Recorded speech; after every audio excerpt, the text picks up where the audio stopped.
Hey, what's up, guys? Welcome to the late night stream for Wednesday.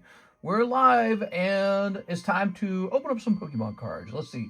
So for the title tonight, we're going to say New Raw Shuffles, Gym Heroes Pack Split Close, New Pitch Black, New Chinese Terastal Festival. Lots of the same things going into the title. I've added something new to the menu. Here, let me add it right now. It's only partially ready.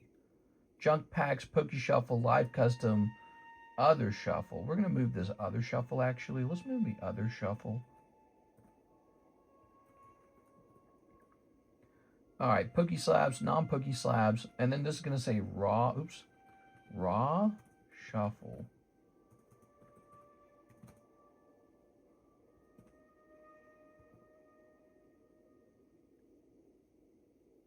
Live Customs is such a bad name, isn't it? We need to have a different name for that. Okay, Raw Shuffles. We created that name such a very long time ago. Ungraded cards. All right. We're going to hit save on that. There we go. New item in the menu. Let's head over to, well, let's go ahead and keep putting the stream together real fast. What's up, guys? I'm here at 2:40. I was working on these not Poke Shuffles, these Raw Shuffles. I gotta be careful with the name there because it's so easy to call it something else. But, you know, it's kind of time consuming to make them. It's more difficult to make those than the junk packs. Actually, maybe they should have a name like that. Raw Pack? Junk Pack? Maybe we should say Junk Pack and Quality Pack. That's interesting. What if we did that? Junk Pack, Quality Pack. Here, let's do this. Let's see. Put that there. Junk Packs, Quality Packs. Poke Shuffles, Other Shuffles, Live Customs, Waifu Shuffles. Alright, Junk Pack, Quality Pack. I'm going to hit save on that. Yeah, Quality Pack sounds kind of cool.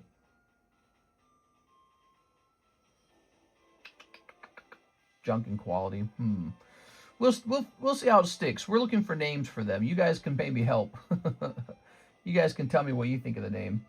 All right, let's open up this. Hey, where's everyone? What's up, Mark? Hey, how's it going, Mark? All right, I'm going to pop this in here real fast. Oh, hey, where is everybody? We just started like a minute ago, okay? The stream's starting pretty late. All right, I was working on multiple things. I was working on a bunch of stuff. All right, we're going to grab this. We're going to grab this. I had a terrible day today with dinner. I ordered dinner off of Uber Eats. That was a mistake. That's a story time story. Uber Eats treated me terribly bad. They're awful, man. I don't use Uber Eats as much. I use DoorDash usually.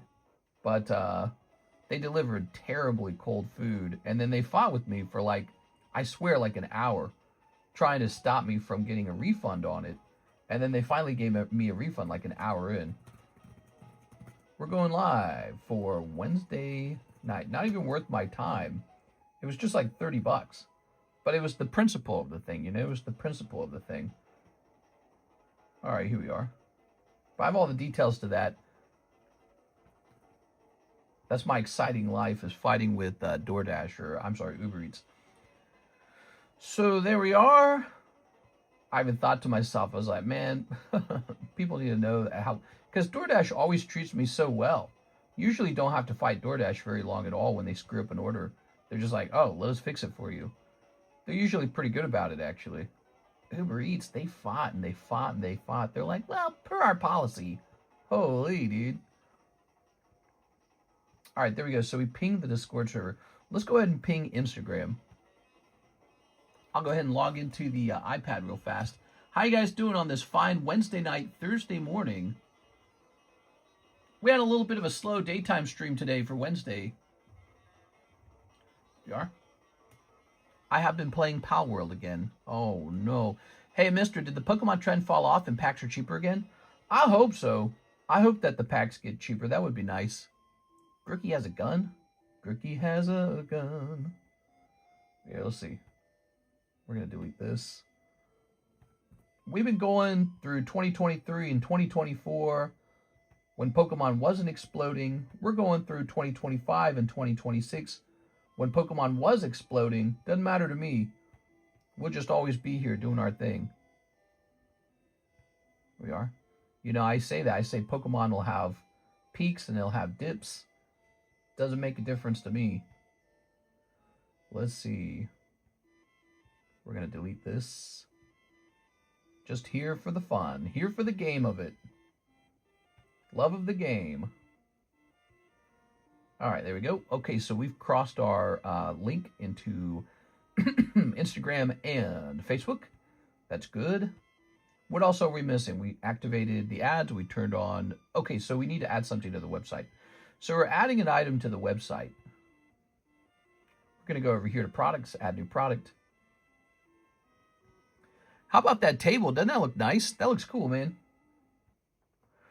This shall say, we got junk packs for $5, right? We're going to call this quality packs. This is a packet of raw ungraded cards. All right. And the price shall be $25. It's going to cost a little more.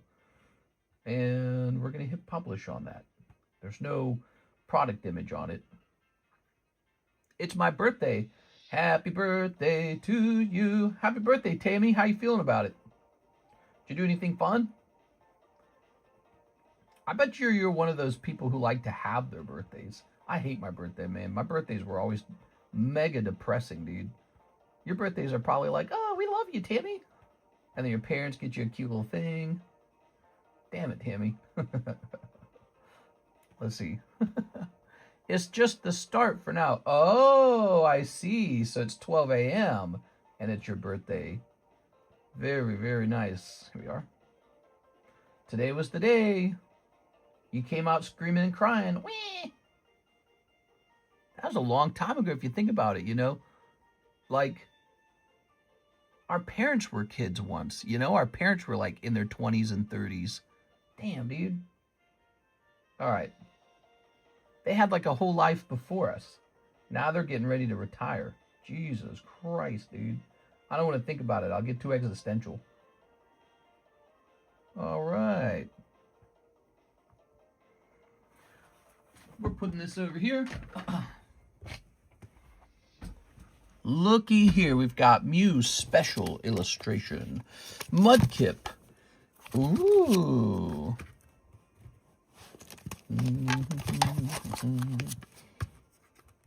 All right. Am I invited to the birthday party, or are you going to uninvite me? You're not invited to my birthday. You're late, mister. Yeah, I was late. I get like addicted to not going live a little bit. Like, I'll be in the room working on something and I'll have like music playing, or I'll have like an interesting like video playing or something. And then I'll see it's time to go live and I'll be like, oh man, I'm right in the middle of something. And so I'll sit there going, I could go another 5 minutes. I could go another 5 minutes. And then I turn to actually start the live stream, and I got to write a response to some, Discord messages, it turned out, some important ones. And so, I got all this little bits of work to get done before I hit that official go live button. Yeah, it's crazy. It's crazy. You always intend to go live on time, and it never really happens. From now on, I should start to go live like a half hour early, and then I would probably at that point actually go live on time. That's probably what would happen. In fact, I think I've said that before. Let me throw this away. What the hell is all this? This was all just sitting on the floor. It must have fallen down. All right. Ooh. Look at that camera work. We got to fix that camera. I hate that it does that. The default settings should not be that it does that. There we go. Okay. So we've turned that off. What it's doing is it's shifting between two cameras. All right. That was just sitting on the floor. Oh, no more penny sleeves. Is that right? I was burning through them. Oh, my God. I got to get more penny sleeves. How could you guys do this to me? To me, the Cardconomist. Look at this. Here's some gym breaks if you guys are looking for some fun gym breaks. These aren't Pokemon cards, though. They're just other things. Put this back up here. All right. All right. We're going to grab this and put it away. Well, Tammy, what are you getting me for my birthday? I heard it's your birthday. What you getting me? Anything cute? Here's, let's see. Let's rotate these, shall we? Here's Kubon. Here's Mudkip. Here's Tom Nook. Here's Sprigatito. Look at that Sprigatito. And here's Brock. Ooh, Brock. What? I'm just teasing you. Here's Cadian Rust with $261. He doesn't explain what it's for. I bet it's slab away. He says this and $261, use it on Wix. So $270 toward Wix. And what's this? How did he pay this? Did he pay this through Zelle? He paid that through Zelle. So let's go grab your slab away. Give me a second here. Slab away. Where's slab away? Oh my gosh, it's all the way up here. Wow, we have so many channels in Discord. And if we jump over here, we have Mr. Cadian from July, Wick, $270 getting applied. Is that right?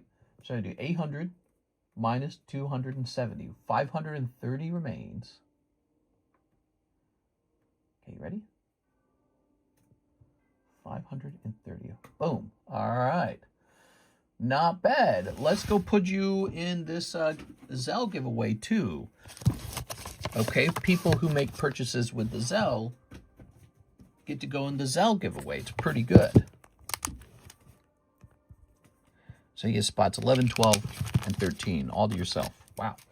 That giveaway has moved a lot. I like that people are using Zelle. It's cool. It's cool. It's working. Oh, what's our giveaway card? We got a giveaway card? Somewhere. Oh, here it is. All right. I'm going to put you in here tonight, Miss Tammy. Tammy. Ah, heck, you can have number 7, too. Tammy. Ah, heck, you can have 8, too. Tammy. All right, so we increase your odds there.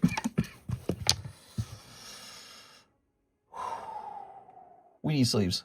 Damn, dude, I don't want to get up and get sleeves. I'm so tired of getting sleeves. I got to get sleeves every single time. Look at these beautiful slabs, but they're all 9s. Ew, give us some 10s, man. KD and Rust, $270. That's the first order of the night. How's it going, guys? Happy Wednesday night. How's your day going, everybody? Is the website up and running? I think it is. Let me show you what I was working on real fast, guys. So, I don't know. I've tried this multiple times, and it never really works out that well. You know, like it's never super popular. But these are basically ungraded packs. Ungraded booster packs of cards. I'm going to show some off, okay? They're going to work the same way. It's going to be like we split a random amount of them and then 3 to the back. So we're going to do that each time. So I just have a lot of Pokemon cards laying around. And we can make these booster packs out of it. As General Mills Pikachu. That's pretty good. So that's an example. Hello, world. Live you long time. You didn't give me a birthday spot, mister. I see how it is. Guess we're not friends like that. We got to give Tammy a birthday spot. We are. Here's some of these. Here's Dracloak. All right, that's what another pack looks like. So these are $25. The thing is, I didn't get that many made. It's actually kind of difficult. You have to have a lot of decent cards laying around. A couple of them are actually old leftover ones from the Pokebuzz from a long time ago. So there they are. That's what I got done. But I need to create like a framework for these so that I can build them faster. But it's sort of complicated. It is. There's no one-size-fits-all formula for these packs. But these are the new quality packs, not to be confused with junk packs. We could call them something else, though, if you guys want a different name. I was thinking of calling them the Raw Shuffles.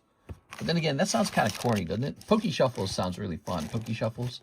But Raw Shuffles, it's just not as good. Okay. Let's see. You guys know we got Pitch Black now. Pitch Black is up on the menu.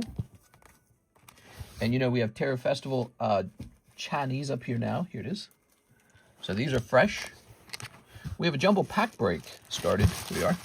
Isaac Thomas is in there. Let's show off the jumbo pack break, shall we? It's pretty large. A lot of stuff in here. Call them hunk packs. I'm going to call them Tammy packs. Here's Chilling Reign, Pitch Black, Perfect Order, Chaos Rising, Setted Heroes, Rayquaza. We've got Gem 5. Gem 6 is coming out, but all it has is an Applin in it. Ugh. It's great if you love Applin, but who loves Applin? Not too many people, I think. Okay. Oh, yeah. Final Fantasy. So all these packs in one bag. Call them raw dog shuffles. I mean, I don't think so. There we go. Who likes raw cards? Does anyone here really like raw cards really badly? I'm just going to name it after whoever orders the most of them. Isaac Thomas needs to go in here. So we got another jumbo pack break running. You know, this has gone off a couple times in the last few days. Jumbo pack break's popular. Always was.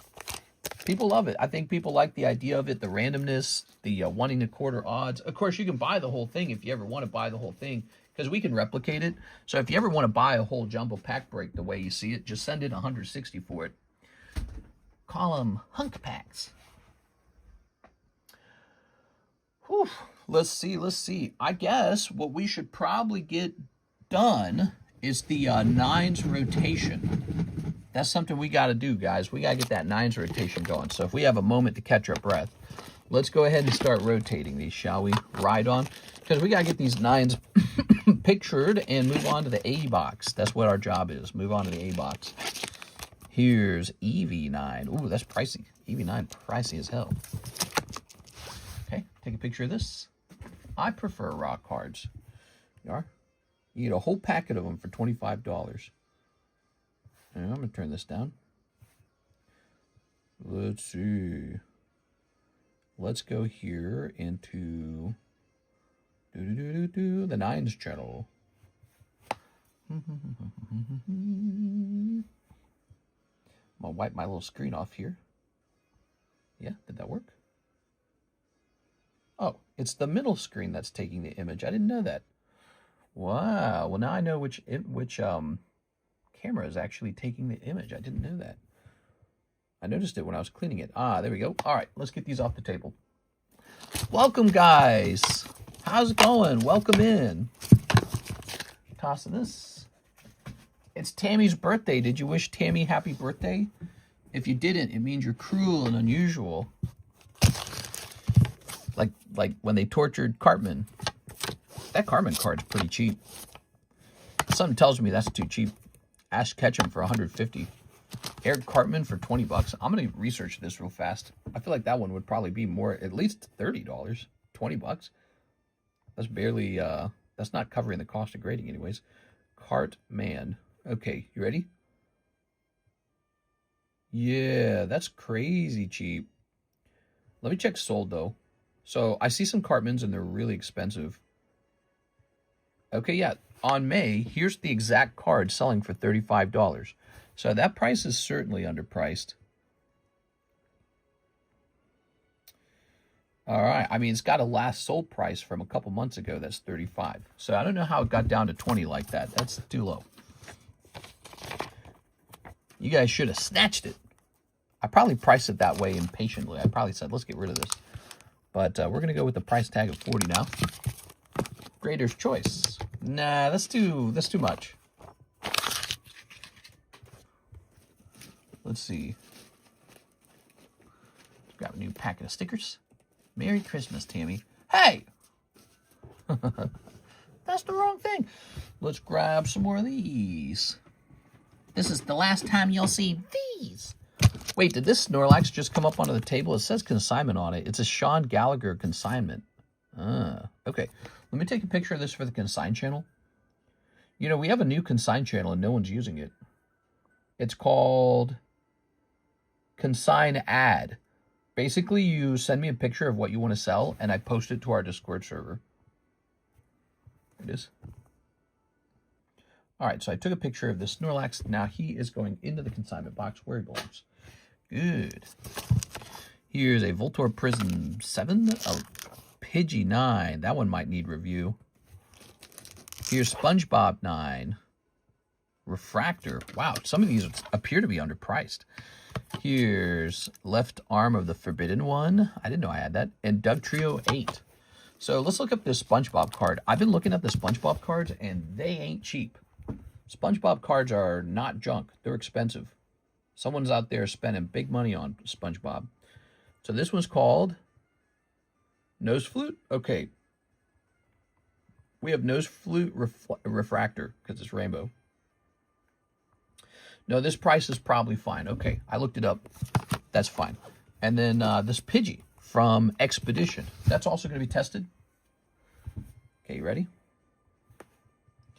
Pidgey, Pidgey, a Pidgey. 1, 2, 3.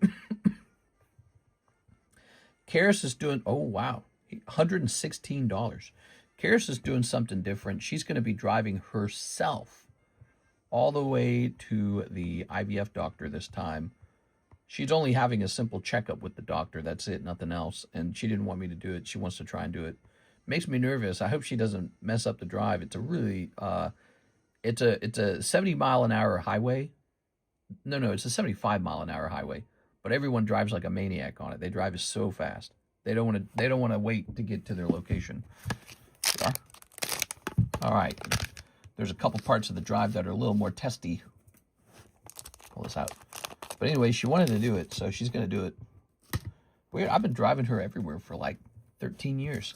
She doesn't drive herself very often. There we go. But she told me she wanted me to get more sleep. There it is. I was like, all right. You lowered it to 20 because you were trying to get rid of it a few months ago. Oh. Very cool. All right, let's try this Pidgey again because the app actually froze up. All right, there we go. Hey, what's up, guys? Welcome to the Wednesday nighttime stream. Whoa. Wait a second. Okay, so here's one that's cheaper, but it's in the UK. So 75 was about right for this card. No, 75 was good. All right, 75 for the Pidgey. It's a lovely Expedition Pidgey. There's one in America that's cheaper, and then there's, one in America that's kind of expensive, and then one in the UK, and that one's cheaper, but nobody wants that one. I think people prefer to buy ones that are like not having to do international shipping. I think it makes people nervous. Oh man, I hope she has a safe trip. I know she's nervous about driving to begin with. Yeah, I don't know if she's nervous or not, but I'm nervous. There we got Covenant Hunter. Here we go. Here's Alphamon. I don't know about her driving. You know this? I've never once been in the car while she was the driver and I was the passenger. She's never driven me anywhere. There we are. All right, Mantine. Wow, that Mantine looks great, man. I'm gonna send this off to the Nines channel. All right, there's a picture. How's it going, everybody? I like that we got the real ones in here right now. You guys are the main crew. What's our giveaway? Who wants in this giveaway right now?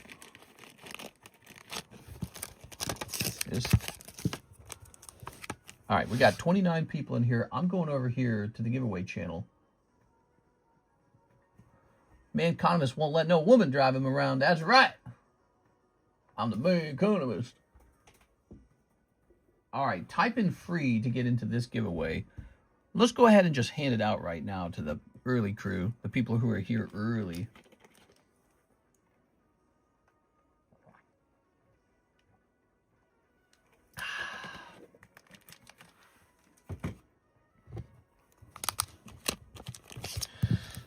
Let's see, 9, 10, 11, 12, 13, 14, 15.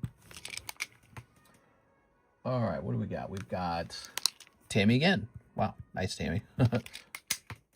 Nightbot's just being nice now. Resendez. Resend. Clued.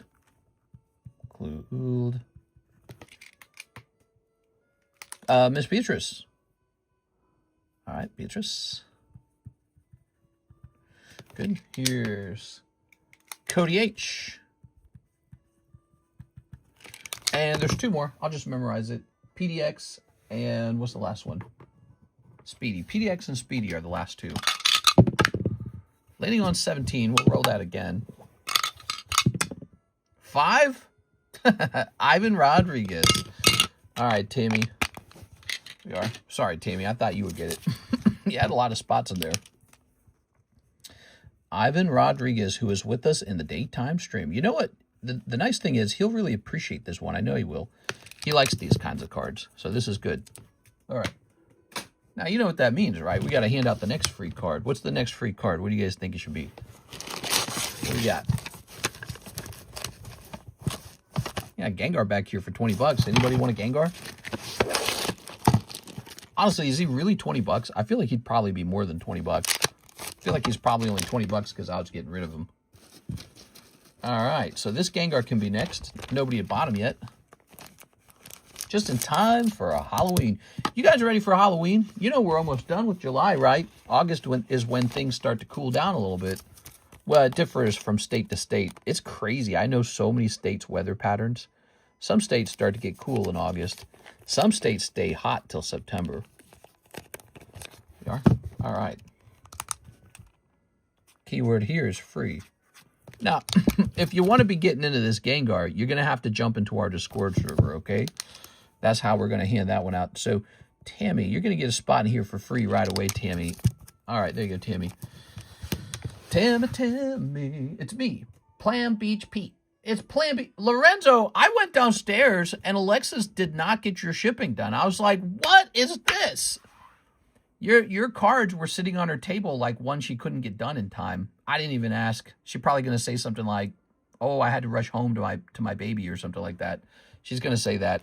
I should have told her, get your ass back in there. Get Lorenzo Shrub. But the problem is it was just your box. You're the only one not done. Actually, there was also another one that needed a second label. But that's it. It was your box. So I was like, Lorenzo's waiting till Friday. Yeah. Oh, I guess I could do it. I don't know, Lorenzo.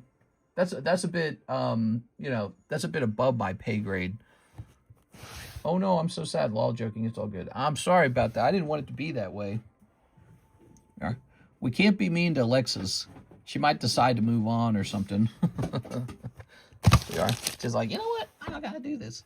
Here's Psyduck. That's how it works these days. Here's Psyduck. Here's Hitmonchan. Here's Professor Oak. Doug Trio Wave 4. Wow. Wailord 9. Oh, it's an error card. Look at it. Look how off. Oh, it looks fine on the front and the back of it. But look at the front of it. Look at the top of the card. And then look at the bottom of the card. There's the guiding dot right there. So this one's an off-center weird card, huh? Cool. You need to put them in giveaway at least for missing their shipping. I don't know if it works that way, Cody Hodges. I don't think it works that way. You planned my shipping to be late because you hate bulk. Did you have a bulk shipping? You were a bulk shipping one? Trying to remember. I can't remember bulk at all. Hey, guys, check this out. Look at this. The jumbo pack break. One person in here. We need 3 people in here. Bada bing, bada boom. Come on, jump in here. Also, take a look at the Gym Heroes pack split.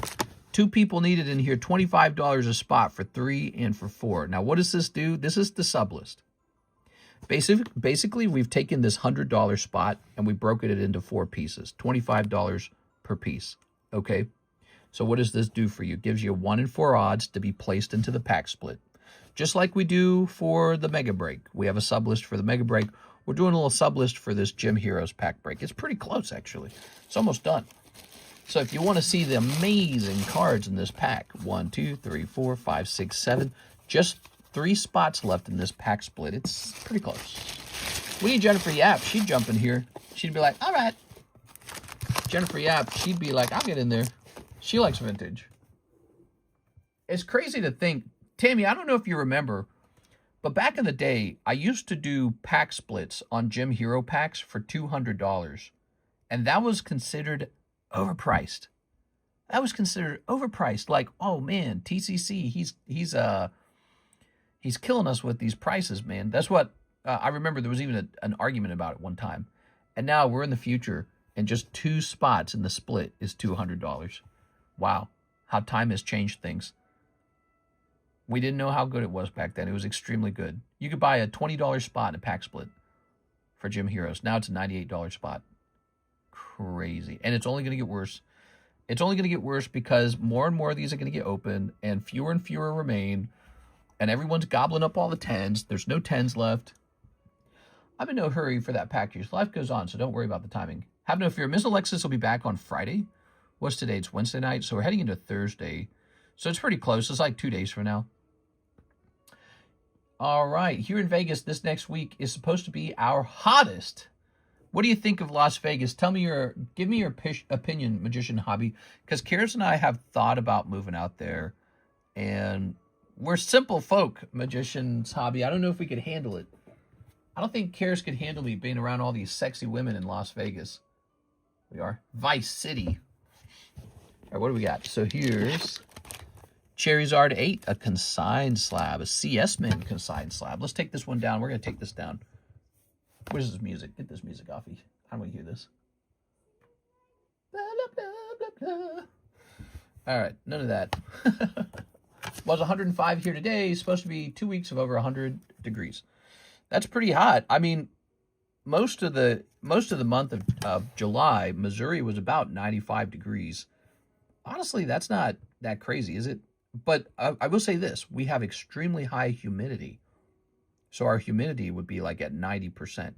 So you walk outside, and it's like you're inside of somebody's hot mouth. That's how wet it feels. It's terrible. You're like, oh, Jesus. So it's a sticky heat. Very sticky. And some people don't like that. Honestly, I don't know what I think about it. It's probably fine. But I've never been to the desert. So I can't really compare it. But if I went to Las Vegas and it was 100 degrees, I imagine it's something like sticking my head in the oven. That's what I imagine it's like. It's just like sticking your head in the oven. 100 degrees. Here's Voltorb. Here's Gary Oak. Whoa. How about this Pikachu Joker? I recommend coming to visit. Check out Henderson and Summerlin. Oh, I've looked at every single corner of Summerlin. Henderson, not as much, because Summerlin is just a few degrees cooler, right? Like maybe 3 degrees on average. And that's it. I'm sold, you know.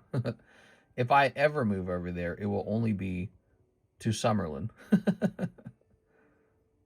All right, poker playing. Actually, I do tons and tons and tons and tons of research on like where the actual highest elevations are. So I used an elevation map to actually map out which neighborhoods had the very highest elevation within Summerlin. And unfortunately, it's like the further you go back, the more they turn into mega mansions.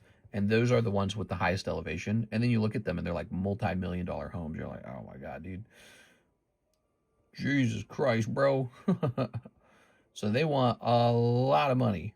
Okay, this card is overpriced. This Pikachu's overpriced. I found him cheaper. We're bringing the price down on him, guys. All right, you ready? I don't know where we came up with 190, but that's overpriced. Okay. Doing our research.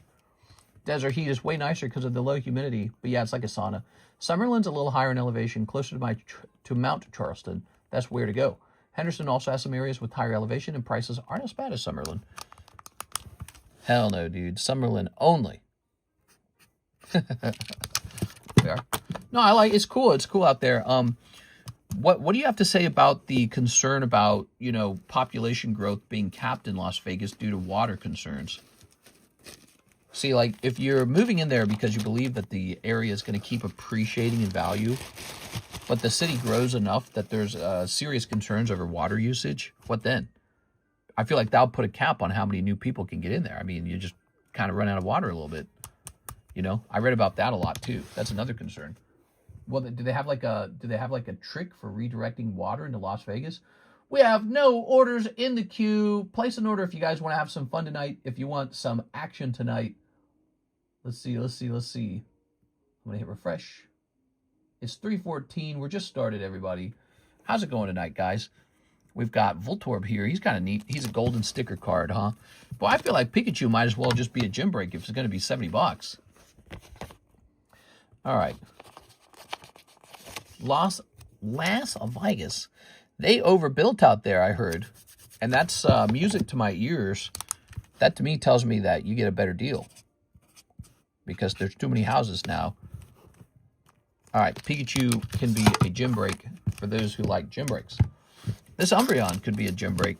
It's only 18 bucks. He could be a giveaway. All right. Water is a concern, but only because California is stealing water from Lake Mead. Trump just paid California a bunch of money to bribe them to leave our water alone for a bit. That's interesting. Interesting. The fight for water. It's a scary concern, you know, if you want to talk about like 10-year growth. How can you have 10-year growth if there's a water problem?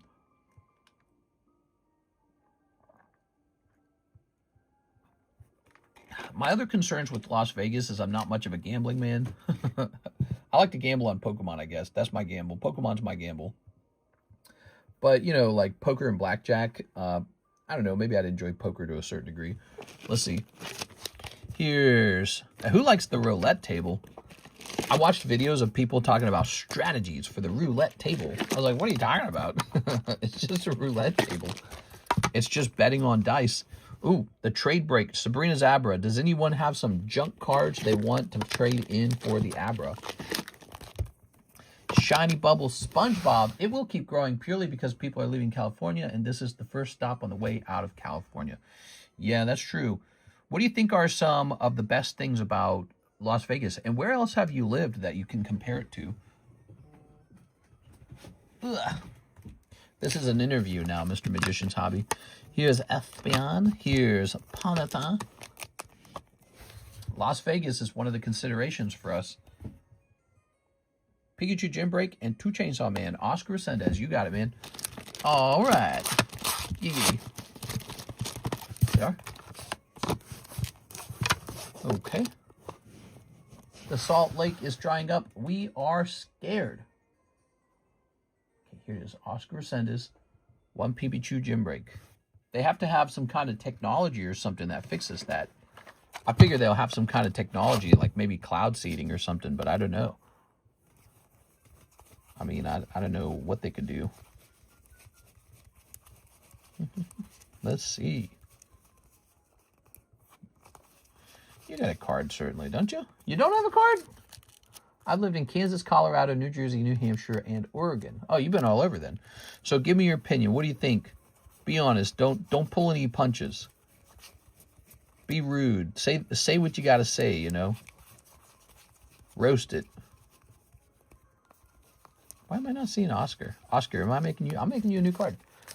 I should have a card. Are you sitting in a break already?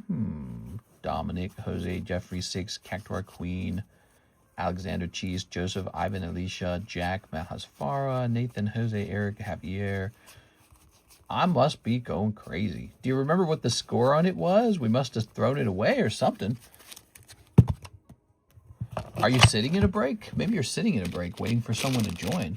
I don't think you are. I must have thrown it away. Oh, might not since it started over. Yes, it does start over here. It gets hot here, but only for a few months. The rest of the year is fantastic. They do cloud seeding on Mount Charleston. Ooh, interesting. All right. So here is Oscar Resendez. Do you ever miss the trees, the foliage? Do you ever miss stuff like that? What about like lakes, rivers, and oceans? You ever miss that kind of stuff? Wait, what did I just do? I made you a crappy card. Let's make you a good one. Oh my God. Okay, ready? Oscar Resendez. Oscar's looking for somebody to join him in the Pikachu Gym Break. Who wants to join him? There it is. It's a $35 chance at this PSA 9 Joker Pikachu. It's a really lovely card from the year 2000.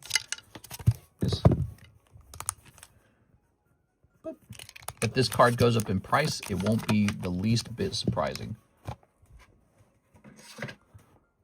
I like that there's something to do. All the best musicians come to town. Very cheap to fly anywhere in the world from Vegas Airport. Mount Charleston is close if you want trees and hiking. True, true. Yeah, maybe if you lived in like the northern tip of Las Vegas, it was only going to be like a 30-minute drive up there or something. Interesting. Lake meat is kind of gross, but it's available. Ew, it's so gross. 2 chainsaw mans. This man said, give me some chainsaw mans. All right.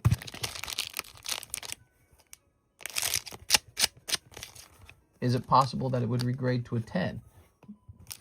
Possible.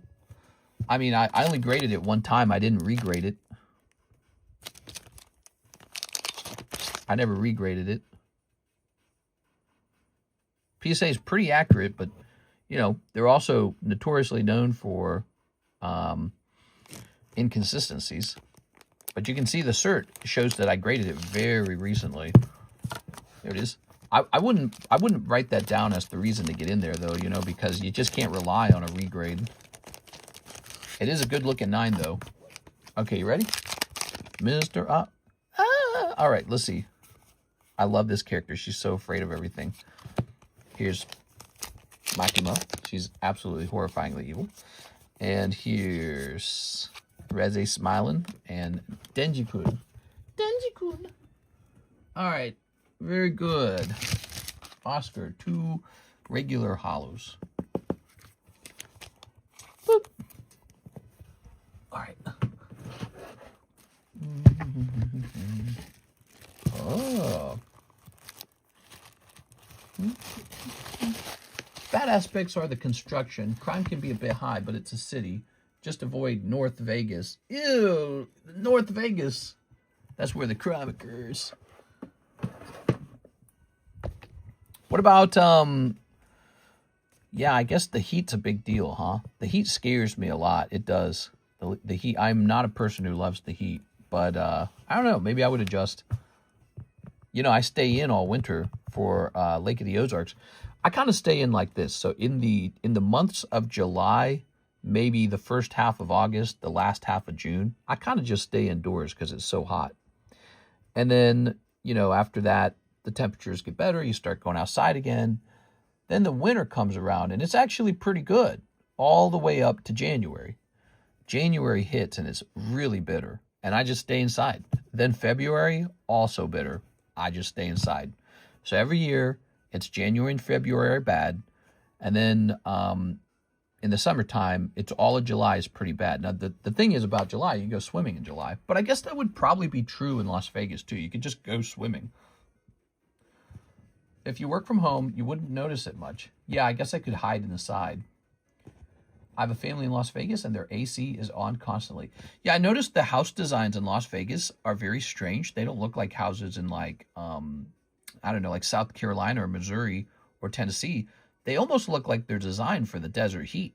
Like maybe thick walls, thick insulation or something like that. I don't know. But they're probably designed to be very energy efficient because they have to be. Because they're surviving off of that, you know, that air conditioning, that refrigeration. I wouldn't want my AC to go out one time if I'm living in Las Vegas. What if, what happens if the power grid goes down? I guess you'd want to have like some kind of backup or something like that, you know. Or maybe, you know, if you have a house, you'd want to have double AC units just in case one of them goes down. We had that happen this year in Lake of the Ozarks. One of my AC units went down on this house, but I had 2 of them. So it doesn't matter. So one half of the house was hot, the other half of the house was cold. So we were able to survive that way. There's no orders in the queue. It's officially a slow night. I kind of knew this was coming. I could feel it in the daytime stream. Tonight's a slow night. Anyone who places an order tonight will go into the free slab. Mr. Oscar Resendez, let me put you in there, okay? Here you go, Oscar. Thanks, man. All right, so we are officially declaring it a slow Wednesday night. If you're placing an order, you're getting an automatic spot in the giveaway tonight. And just one time, though, but you got to place an order to get in there. Mister, I prefer the 105 Vegas heat to the 90 degrees that you guys get in the Ozarks with the 90% humidity. The dry heat isn't too bad. Yeah, I guess, you know, if we lived in the most elevated spot in Summerlin to try and get the temperatures down, let's see. Let's see, weather, Summerlin.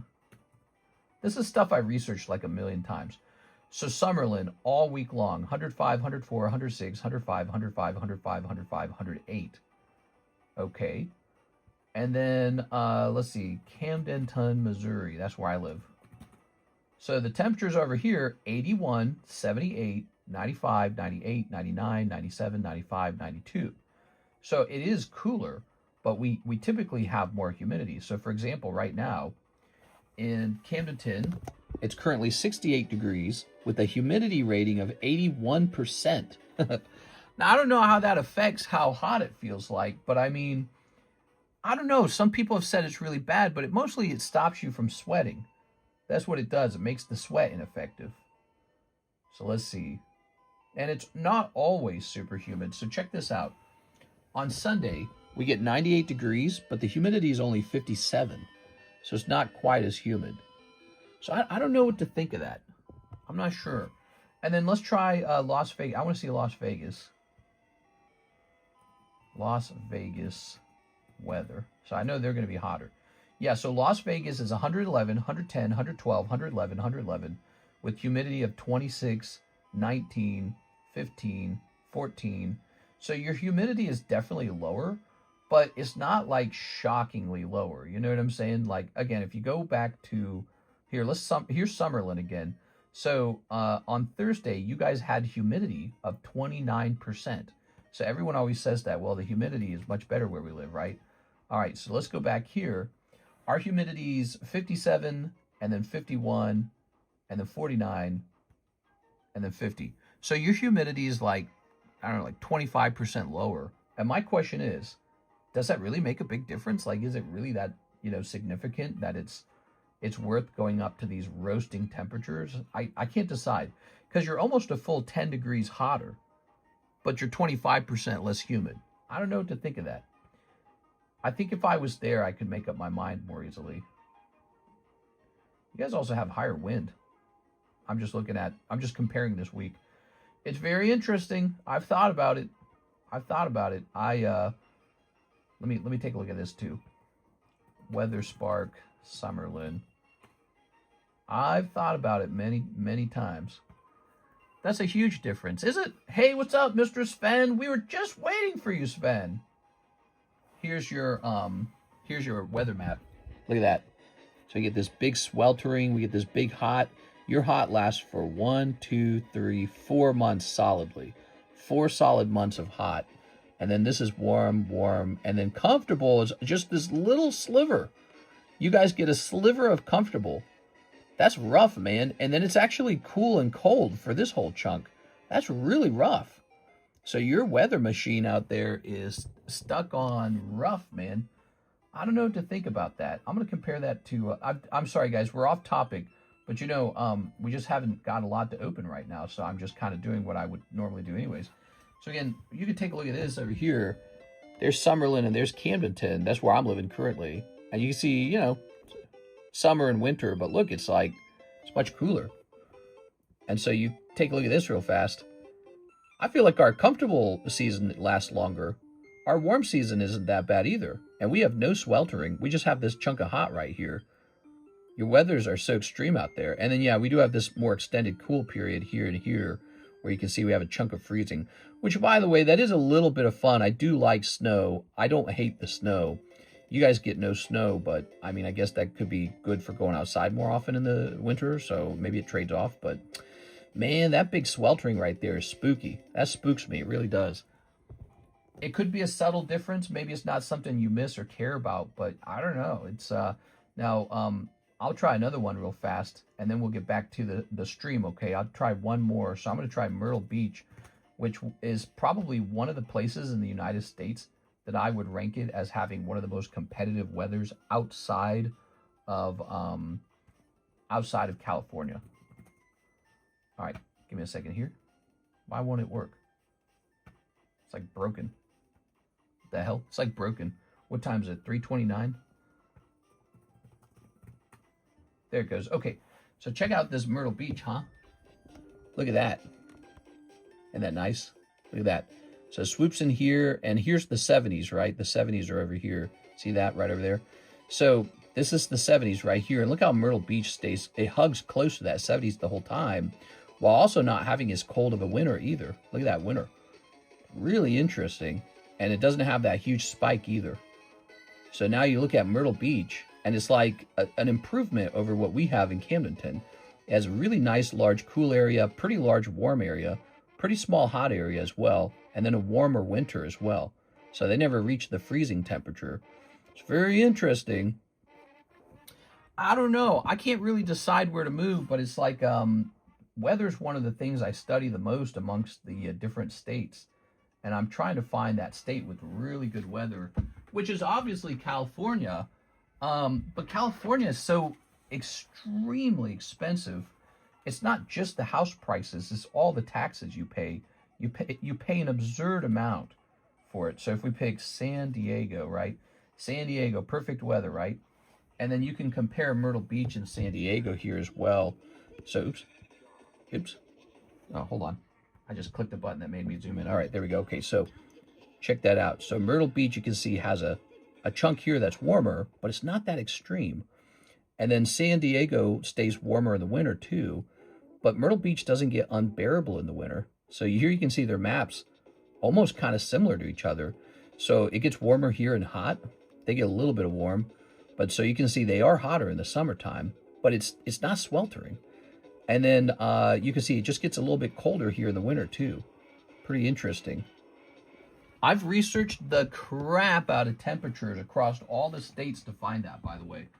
To find that, I searched so many states over and over again, comparing every place I could to San Diego and Oceanside and all these other places.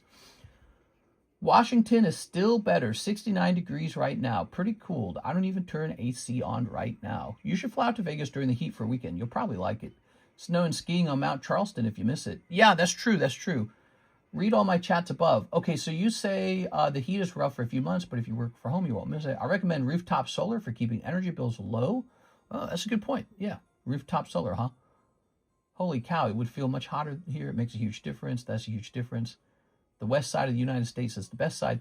So there are some upsides to Las Vegas that I like a lot. And one of the upsides is not a lot of natural disasters, which is like great for securing cards, right? Like out here in Lake of the Ozarks, we have a lot of tornadoes. And out in Myrtle Beach, they have hurricanes. So although they don't have as many as Florida, they do have them.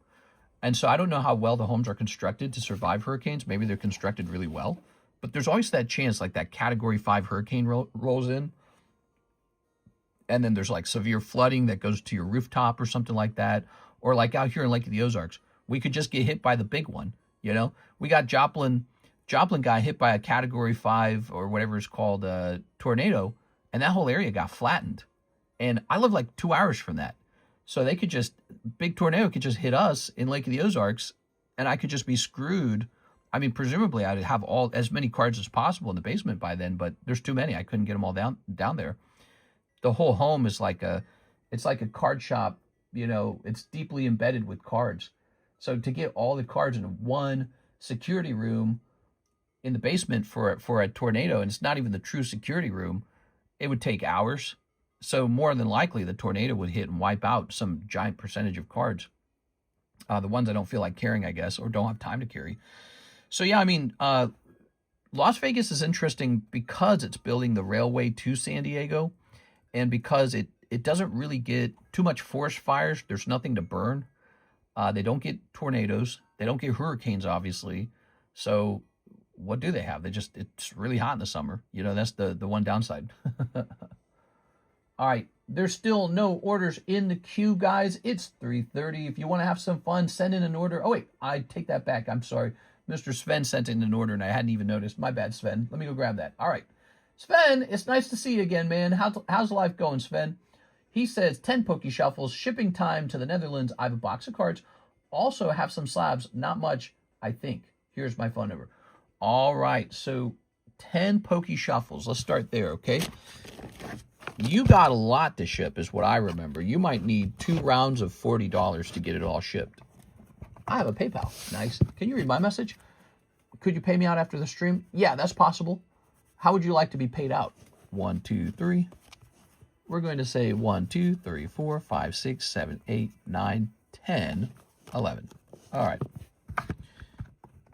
Let's see what we got. You should call her later. I have a PayPal.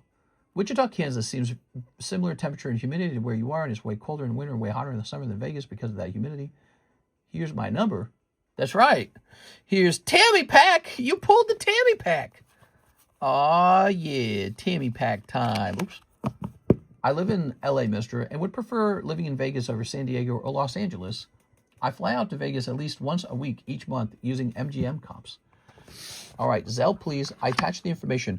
I'm not able to log into my Zelle to add you is the problem. So here, I'm trying to remember what your name is. I'll try to remind you that in Discord real fast. Let's see, you are under... I would totally do it. I have nothing against it. It's just I'm not able to do that. Let's see. I can't find your name. I get too many messages. I'm not able to message you on Discord. So the problem is it wants me to log in using my debit card PIN. I don't have a debit card PIN. I never set one up. Here it is. You crazy. Vegas is no SoCal. Yeah, California is not the move. Vegas is much better. All right, so let's open this Tammy pack. Are you ready for the Tammy pack? Let's go get that Tammy pack. Oops. Tammy pack time, guys. All right. We just call it Tammy pack for fun. Where are we keeping it? I don't know where we're keeping this. Oh, shoot. I don't even know where it is. I thought it would be down here. Is it over here? Oh, my gosh. I don't know where the Tammy pack is.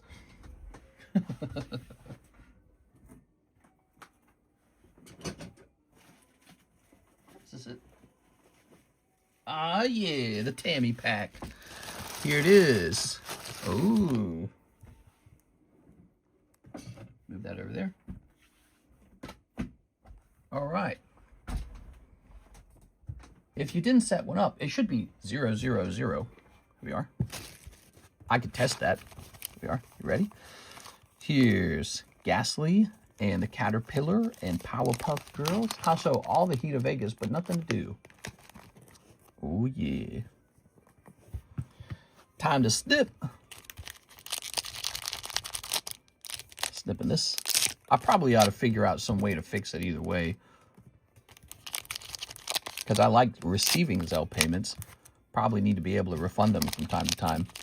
But, you know, we got CASHAPP. We got, so the two easiest options for me, you know what's weird? I can't send a payment over Venmo either. Venmo doesn't allow it. I don't know why. I think I have to set something up with Venmo for that to work. So I have two options, CASHAPP and PayPal. Those are very fast ways to pay you out. There it goes. CASHAPP and PayPal. Way more to do in Phoenix. Are you saying Phoenix? Phoenix way better than Vegas too. Oh, Phoenix, Arizona. I drive to California and Arizona every week for work, and they both suck. Utah's pretty nice. Okay, you ready? Ooh. Mr. Magician's Hobby, what would you say you're not a big fan of in California? Because that's an area Karis has thought about moving to. Yeah, Vegas is on our radar because Vegas has very cheap homes and low chance of natural disaster, which is a pretty big plus when your retirement strategy is to own a bunch of cards. You know, ultimately, if we moved to South Carolina, it was all hunky-dory for a while. That's great until some big tornado, or I'm sorry, hurricane comes in and wipes out all our Pokemon cards. That would destroy us, really. I mean, it would destroy our entire retirement. So securing the cards is pretty high up on the list of needs. Okay, downtown Townsville. That's another thing, you know, there is a risk of earthquake in California. And presumably the buildings are built really well to withstand these earthquakes. So if a really bad earthquake went off, presumably the buildings would all be fine. But it's like if there's a risk that the card collection could get crushed by a falling roof or a falling wall or whatever happens, that would once again be a catastrophe for us. So physically protecting the cards is really important. They can't all be stored in vaults. It just doesn't fit. You'd need like 100 vaults. You need huge vaults, really big vaults. All right, and what do we got here? Elias, high traffic congestion. Oh, here, listen to what he says. Elias, high traffic congestion, high taxes, very crowded with a lot of people here. Traffic in California is bad. Social issues, taxes are absurd, poop in the streets, expensive groceries, fire. Yeah, so if we moved to California, I would be concerned about living in a place with no trees. I'd say no trees for us. You know, whatever real estate agent we worked with, I'd say we don't need any trees. No trees for us. No chance at a Palisades for us, please. Trubbish? You got Trubbish. Okay, Trubbish. Here's Chilling Rain. You've pulled Clara. What? We call it Snobsdale. Puerto Rico. Puerto Rico, they get pretty crazy hurricanes. So once again, whoa, look at that. There was a rare Lugia in between the Pokemon breeder and the Rookity. So interesting. This is a fun conversation that we talk about from time to time. Where to move in America. Pokemon breeder. What you need is decent human body size vault that fire and waterproof. So fireproof does not work. And in fact, the guy who lost his there was a guy who lost his base set Charizard PSA 10 in the Palisades fire. He was showing it doesn't work. So the safe survived, but everything inside of it got roasted. So just because, you know, it's supposed to be fire safe and help your card survive a fire doesn't mean it can actually truly survive a fire. It survives like 30 minutes surrounded by flames. And then after that, it's like a pot that you're cooking your cards inside of, you know, in a 1,000-degree roasting oven. So, hey, you got this nice Pokemon Breeders Nurturing. That's actually a pull. You got Lugia. That looks really cool. Here's Rookity. Here's Clara. Here's Trubbish. You got these vintage Powerpuff Girls, and you got a full art here. It wasn't that bad of a round, to be honest. All right, Summerlin would be a good fit for you and the waifu. Fly out here and drive around Summerlin and Henderson to see what you think. Come out in August. It'll still be hot, but not crazy. It's tempting. You know, it's tempting. It's tempting to go there. It's tempting to fly to San Diego as well, because I feel like you're really comparing everything against San Diego is what you're doing. And so, you know, from what I've seen on the television, man, it's gorgeous out there. It's really pretty. And you're right about the traffic. I've seen the traffic multiple times. It's horrendous. That being said, I don't have to go out in the traffic very often because I work from home. So traffic, I don't have like a job where I have to be in the traffic. I can drive when the traffic is lower.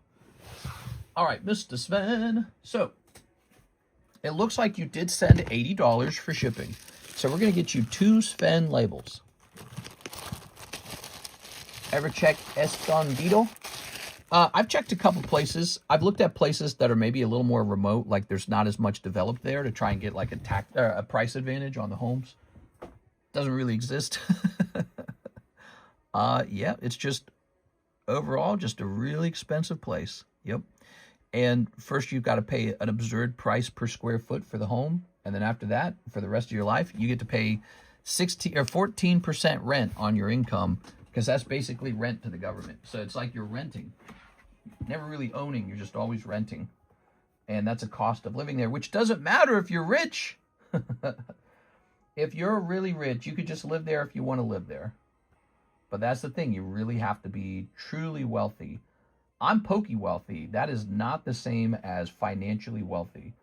I got cards that in theory add up to $1 million, and even $1 million is not that much money over there. So I don't know, man. It's an interesting thing.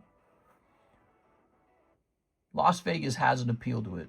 Take a week and check out both. How much are the other shuffles besides the Poke Shuffles? So the other shuffles are $5. Yeah, the other shuffle, that's an actual product. We have a product called the other shuffle.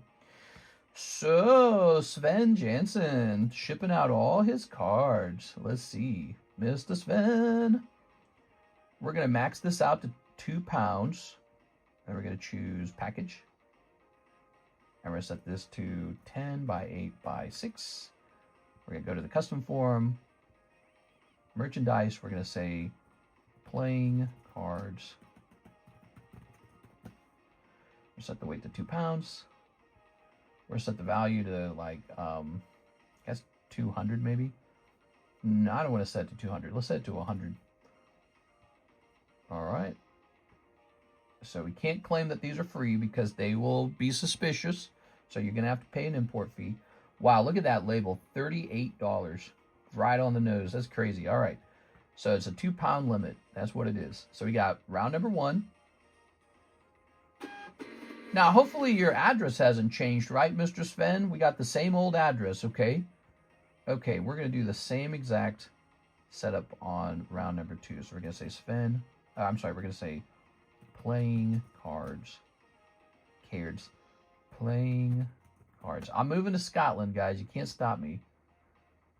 Now, Scotland's cold. Scotland's like as cold as Russia. Did you know that? They don't get as extremely cold as parts of Russia, but in the nicer parts to live in Russia, it's really not that different from Scotland weather-wise. Scotland's cold. I'd like to move to Scotland. You know, I have Scottish ancestry. That's where my last name comes from. It's the Scottish last name. My grandfather was Scottish on my dad's side. All right, Mr. PayPal's good then. Let me know if you need any information from my end. I should be all good to go. I'll send it maybe right now. All right, there we go. Oops, ow. I'm gonna grab this. There we go. We got 2 labels for you. And what I'm going to do for you is I'm going to split your cards up between 2 packages with a limit of 2 pounds per package and try to send it all over. Now, here's what will happen. We're going to prioritize slabs. And then after the slabs, we're going to get as many of your raw cards in there too.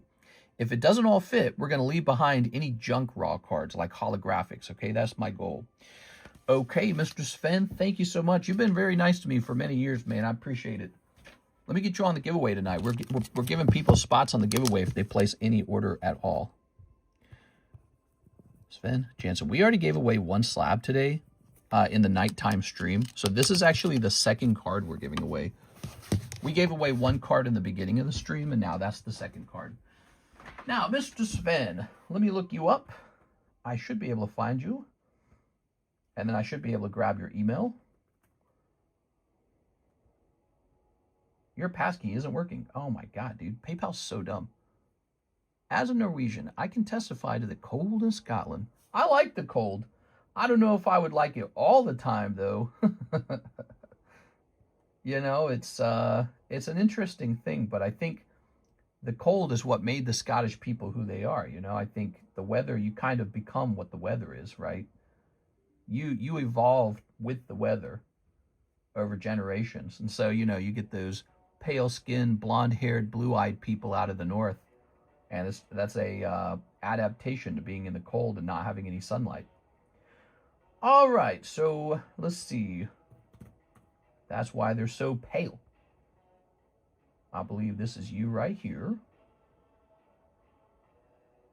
All right, and yes, it is. And so I'm going to grab your email. Okay, we're going back here. Good. I got the mail already. Don't feel bad. There you go. Let's see. We'll go ahead and do this. Let's grab Mr. CS Man. Okay. Very nice. As a Norwegian, I can testify to the cold. I'm going to grab this here. And now, let's get Mr. CS Man paid out. Look at all that money he made selling all of his items, not all of them, but a lot of them on consignment. It's pretty fast. So there's a cash out fee of $26 minus $867, which is really not that much. So you get paid out $841. So $841. All right, let me get you that $841. We're going to jump here. We say here, there's no such thing as bad weather, just bad clothing. That's a good saying. I like it. You know, it's interesting when you're in a place that's too hot, you can't take extra clothing off. But when you're in a place that's too cold, you can put more clothing on. Kind of interesting, right? For the most part. All right, 841. Note. I don't think a note's necessary. Okay, and then we're going to hit next. And looks like I can send it friends and family. So you're not going to have to... So CS Men, you're not going to have any friends and family fee. So you should be all good. All right, and send. How about that, man? Okay. Now, let me go ahead and send this to 0. So we're going to go ahead and hold on to this card because it acts like a receipt. Helps us keep track of it. Very nice.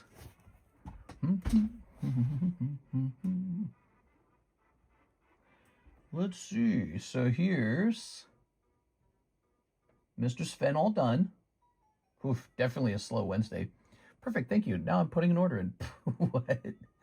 You're putting an order in after you get cashed out? That makes no sense. All right, let me have a sip. Hey, Mr. in chat. What's up, Astro Corona?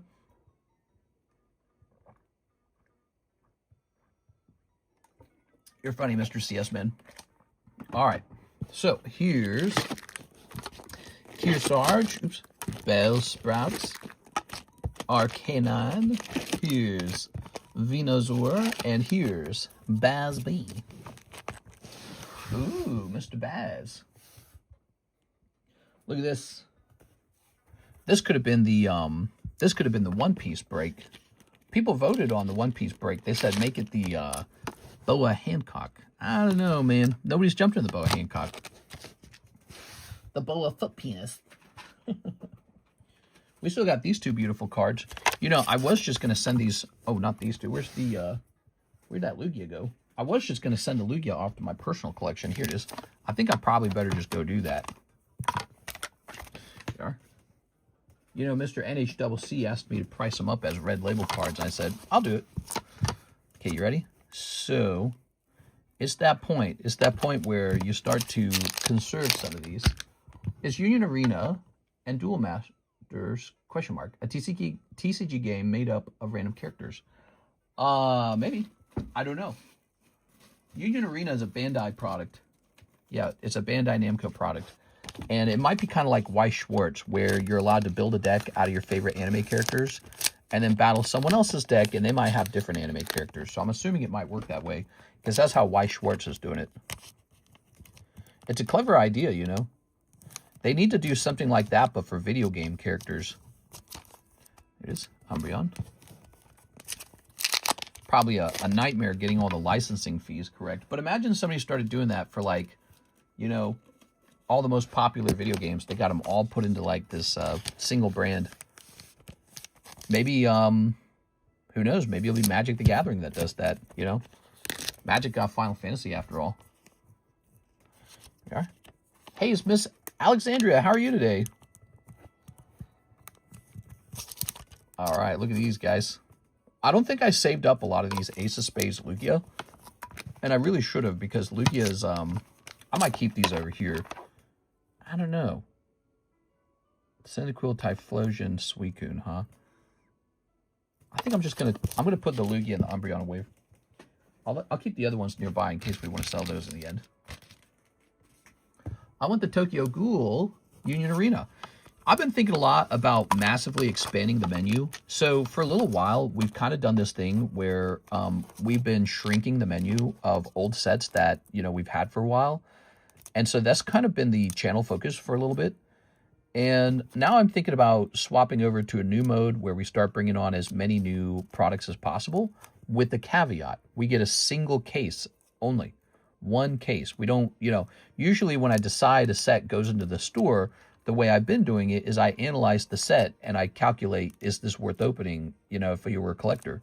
Maybe instead of that, I should just carry one of everything, but only a single case of it. You know, so maybe change strategies from thinking strategically from sort of like an investor collector point of view, and instead go into like a accessibility's point of view, where you can just get anything you want and you know it's going to be here. But I don't know. On the other hand, that could be like a pricing nightmare, like having to keep up with all those sets. All right. Yeah, look at these. Aren't these beautiful? These are so pretty. Good. Let's see what's going on next. Are you selling the Lugia or the Umbreon? Yeah, I was selling them. We changed the price on them, though. Yeah, we just changed the price on them. I'm sorry, we didn't change the price. We just pulled the price off of them. That's what I was saying. So they had price tags.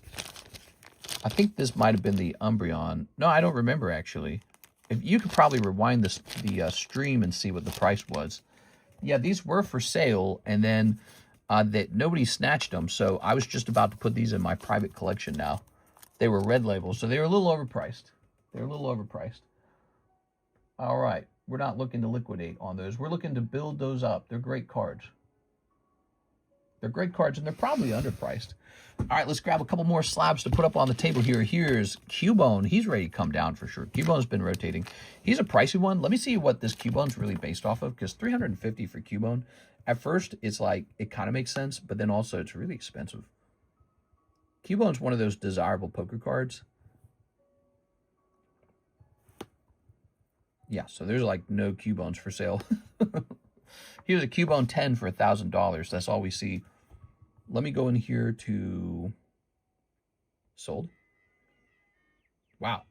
And over here you can see on June 19th, the Crying Cubone sold for $350. So that's probably where this price came from, because there's no other Cubones other than this for sale. So I think that that's going to stick. This is actually the more desirable Cubone anyways. That was the 2000 silver gold Cubone. This is the 1998, the original set Cubone. So maybe this is more valuable than $350. So that's going to stay, but we're going to go ahead and take a picture of it so he can be brought down.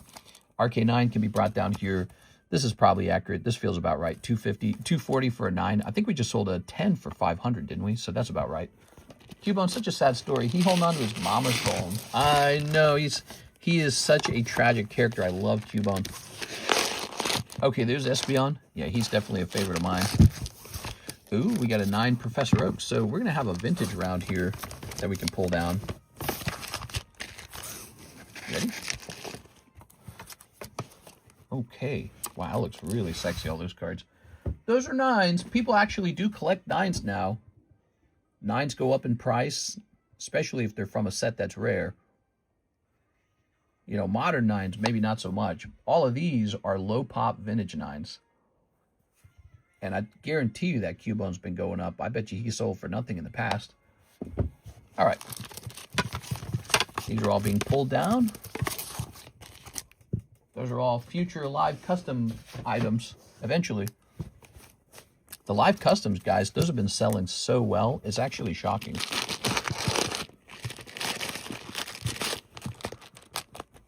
Okay, so we've got Ash Ketchum. The Bellsprout just made it up here. Here's an Odyssey Reverse. Let's see. We should get this card off. I want to get all the consignment cards out of here, actually. Let's get the consignment cards off the table. They've had enough time on the table. They need a picture now. Oh, there's that Pikachu. Pikachu gets to stay up. You know why this card gets to stay up? He virtually takes up no room at all. He's so thin. You look thin. Here's, let's see. That's an eBay card. Okay.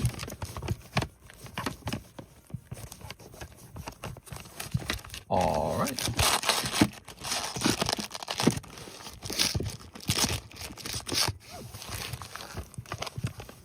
Ah, here we are. Haxorus. He's a consign. Good. That's it. So there were only 3 consigned cards left on the table. We're going to go ahead and take those down now. Who was this? That was a CS Min consign. All right. Haxorus, Kearsarge, and Naked Girls Talk. Ready?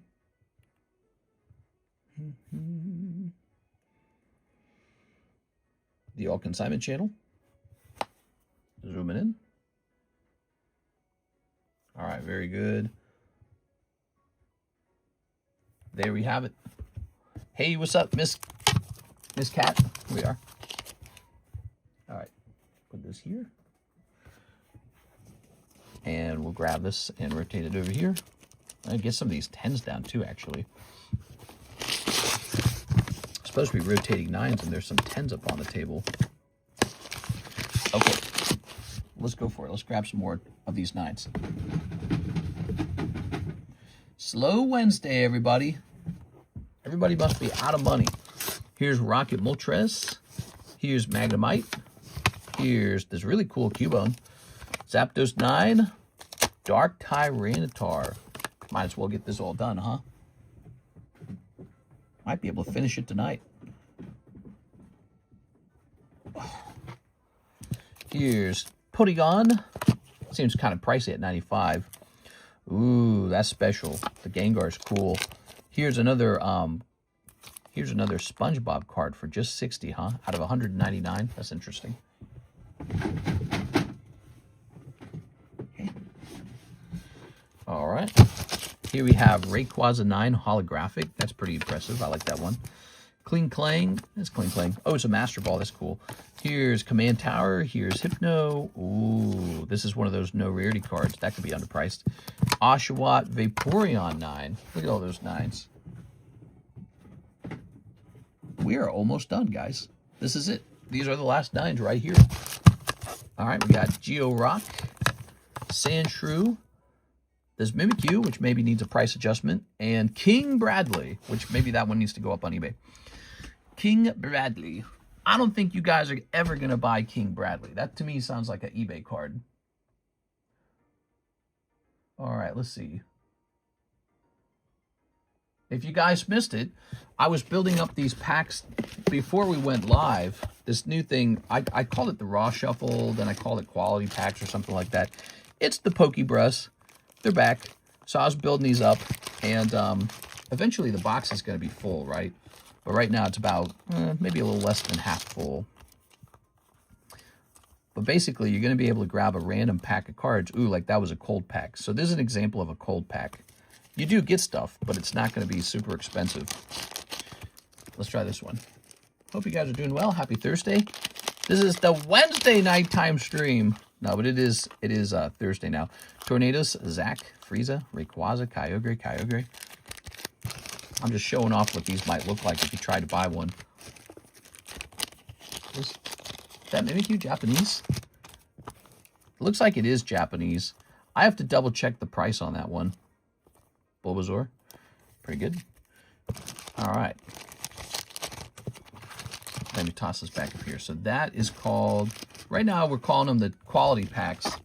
I don't know if I like that name. I think I need to change the name to something else. Let me take a look at that Mimikyu because I feel like he's an old one. Mimikyu. His number is 233, right?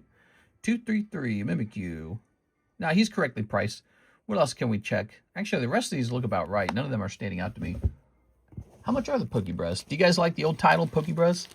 They're $25 each. Of course, they don't always contain strictly Pokemon, so I don't know if Pokebrush is the right title for them anymore. Ooh.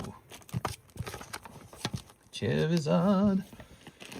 Here we have Suicune. This one's been rotating a lot, and I feel like we ought to double check this one. Suicune 19 Ice. Oops, I typed in Ive. Oh, it knew what I was talking about. Yeah, here we go. So, hold on. Let me retitle this. Okay. Cracked Ice, and then let's sort it by lowest because I'm seeing $130 for this. Yeah, so the cheapest one is $145. So this guy's definitely underpriced. I kind of thought it was.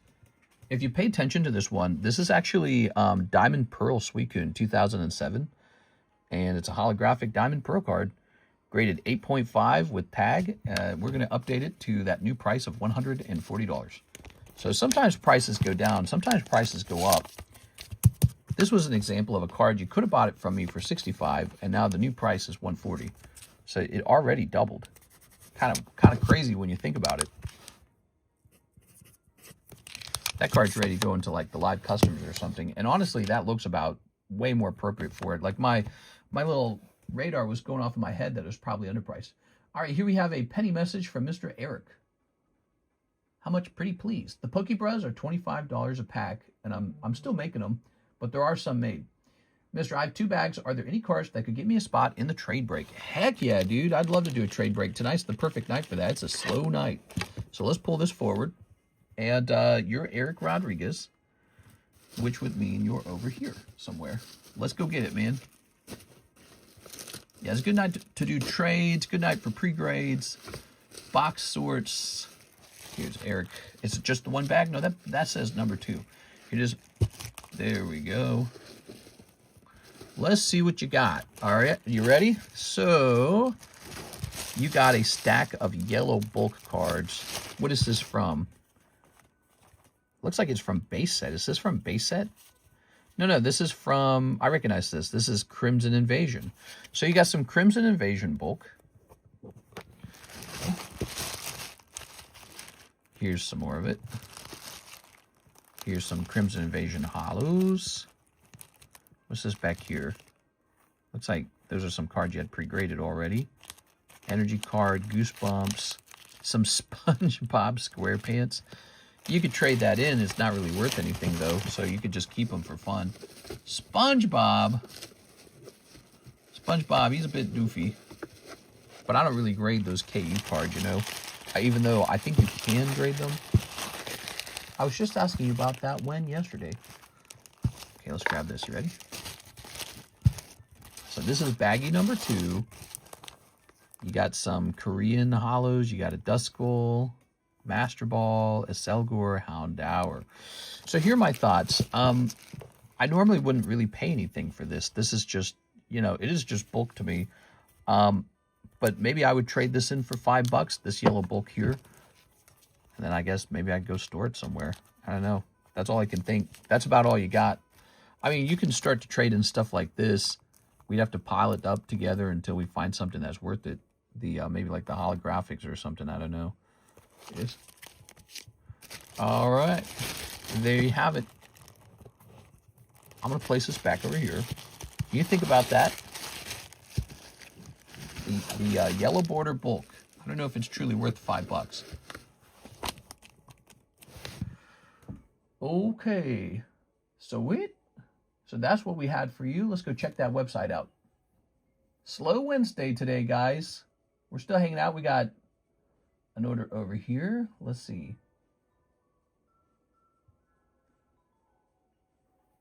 No, cheese. Cheese E Happy. 2 of the Pitch Blacks. Hey, what's up, Cheese? Let's get you 2 packs, man. How you doing tonight, man? Let's get you in this giveaway, too. So that's one of the things tonight. We're putting anyone who places an order into the giveaway tonight. It's going to be Cheese. Yo, what up, Cheese? It was a busy Tuesday. Yeah, I could tell today was probably going to be kind of slow based off of the daytime stream. It was, the daytime stream was pretty slow. So I had kind of a feeling the momentum wasn't there, you know. All right, what we got? We've got Sil Valley. We got more Pecco. Ooh. Maybe people are completely out of money at this point. I mean, we're like 7 months into 2026, and the Pokemon fever has been raging the whole time. How much money can people have left at this point? They must have gone balls deep if you got them. More Pecco is your pull. Let's go grab your baggie. Thanks, Cheese. How's life going, Cheese? Tell us about it. I want to know more about Cheese. You are? All right. Ta-da! I'm popping you in there. It's Tammy's birthday today. Should we do a Tammy birthday thing? I'm interested in the Mimikyu and making an order, but I'm about to head out with family, so I don't know if I have time to place an order. How long will you be on? I will be on maybe for another hour and a half. So we should go for 3 hours, but if there's no orders, I might get off early. Now, here's the deal, Chrissy. We stream every single day, twice per day. So we stream twice per day, every single day. And you should be able to join us anytime you want. Yeah. First sign of recession is if people can buy their Pokemon cards. That's right. Yeah, let me have a sip. Well, you know, we're kind of in between sets, aren't we? We're getting closer. Pitch Black came out. It's okay. It's a Darkrai set. I didn't think Pitch Black would actually be that popular, to tell you the truth, because it's just a Darkrai set. There's not a lot of supporting cards beyond Darkrai. And then after that, we're getting the Emeralda, which is a Rayquaza set. That's Japanese. And I'm still waiting for a price on that, by the way, which is terrible. That's just terrible. I should already have a price. So we're waiting for Emeralda. And then after that, we are heading into the 30th anniversary, I think, right? Or is there one more set before the 30th? I don't know. So maybe we're getting the English version of Emeralda. Yeah, I'm not sure.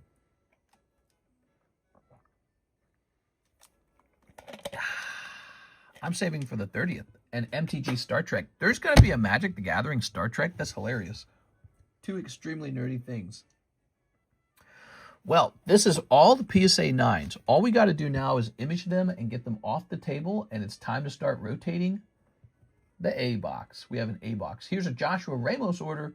Thank you, Josh. 1 Pokey Shuffle, 1 English Scarlet, 7 of the Japanese Scarlet. You got it, baby. Here's a Scarlet. Here's the English Scarlet.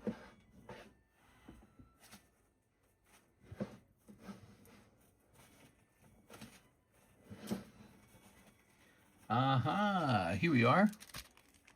Did you see the Instagram I sent you? Mayhaps. Let's see. I get a lot of messages these days, average player. We like jumped up to like 750,000 views in 1 month on Instagram. So Instagram's kind of exploding for us. All right, listed for 70K. That's not that much money. I wish it was listed for 170K. 1, 2, 3, 4, 5, 6, 7. The Gold Star Torchic, which the Gem 10 is essentially going to be looked at like a PSA 9. All right, let's pull back over here. Still a really cool card. So 1 English, 7 of the Japanese, and 1 Pokey Shuffle. You got it, man. See if you get that 1 Pokey Shuffle snipe. Oh, also, we need to make a new Tammy pack, don't we? Ever run across Union Arena Attack on Titan? I've seen it. I'm not interested in it. Attack on Titan sold very poorly for us when it came to Weiss Schwarz. There goes. It was not popular. Wait, do I put it back in the front like this? Yeah, I do. 1 Houndoom. You want to keep the Houndoom? He's a nice little card. My point was more if you wanted to buy it because it was that low. Oh, no, I'm not buying that. No. Pass. There is a bad feeling with those Gem 10s. Wouldn't you guys agree? The Gem 10s, they sell much lower than PSA 10s. And I think it's because everyone understands they're basically just PSA 9s. Maybe they're more like PSA 9.5s. You know, they're a little better than a 9. They are typically a little better than a 9. But they the price reflects that, man. They don't treat those like PSA 10s at all. CGC needs to fix that. I don't know what CGC's got to do. A buyback program, upgrade the label. They need to upgrade the Gem label to be shiny, just like the Pristine label. And then they need to do a buyback program on all bad-looking Gem 10s. And say, hey, we'll buy them back. If you got a bad one, sell it to us. And then they need to re-encapsulate it as a 9. And then once it's... Look at this. You got the Oinkaloni in 1 pack. That's crazy. First pack was Oinkaloni. You got the Driftspun. The Daftspun, or whatever his name is. Dashspun? I'm sure some sets are super niche. Here's Revavroom. Yeah, come on, CGC. CGC Pristines are cool. I like the Pristines. They need to work on their image. What do you guys think would fix CGC grading? Here's the tree. You know what? I'm going to say it. I think that their new CGC Pristine label is not that attractive. I think they have a real problem with that. I think their CGC golden label, not only did it turn the Gem 10 tier into like a yucky tier, I don't even think the Pristine label looks that good. I think they have a serious problem. They got to fix it somehow. I think they're going to have to change that label one more time. All right. There we go. Joshua. Well, Josh, the Scarlet packs were not that bad at all. CGC. Yeah. What do you guys think about C? I'm still going to grade with them. I'm going to grade a ton of cards with CGC while PSA and Tag are shut down. So CGC is the backup channel. They get a lot of grades from me right now. Josh, did we put you on here? You got to go on here. All right, Josh put it in order tonight, so he's going on here automatically. That's what we're doing tonight. Joshua Ramos. Good luck in this Gengar break.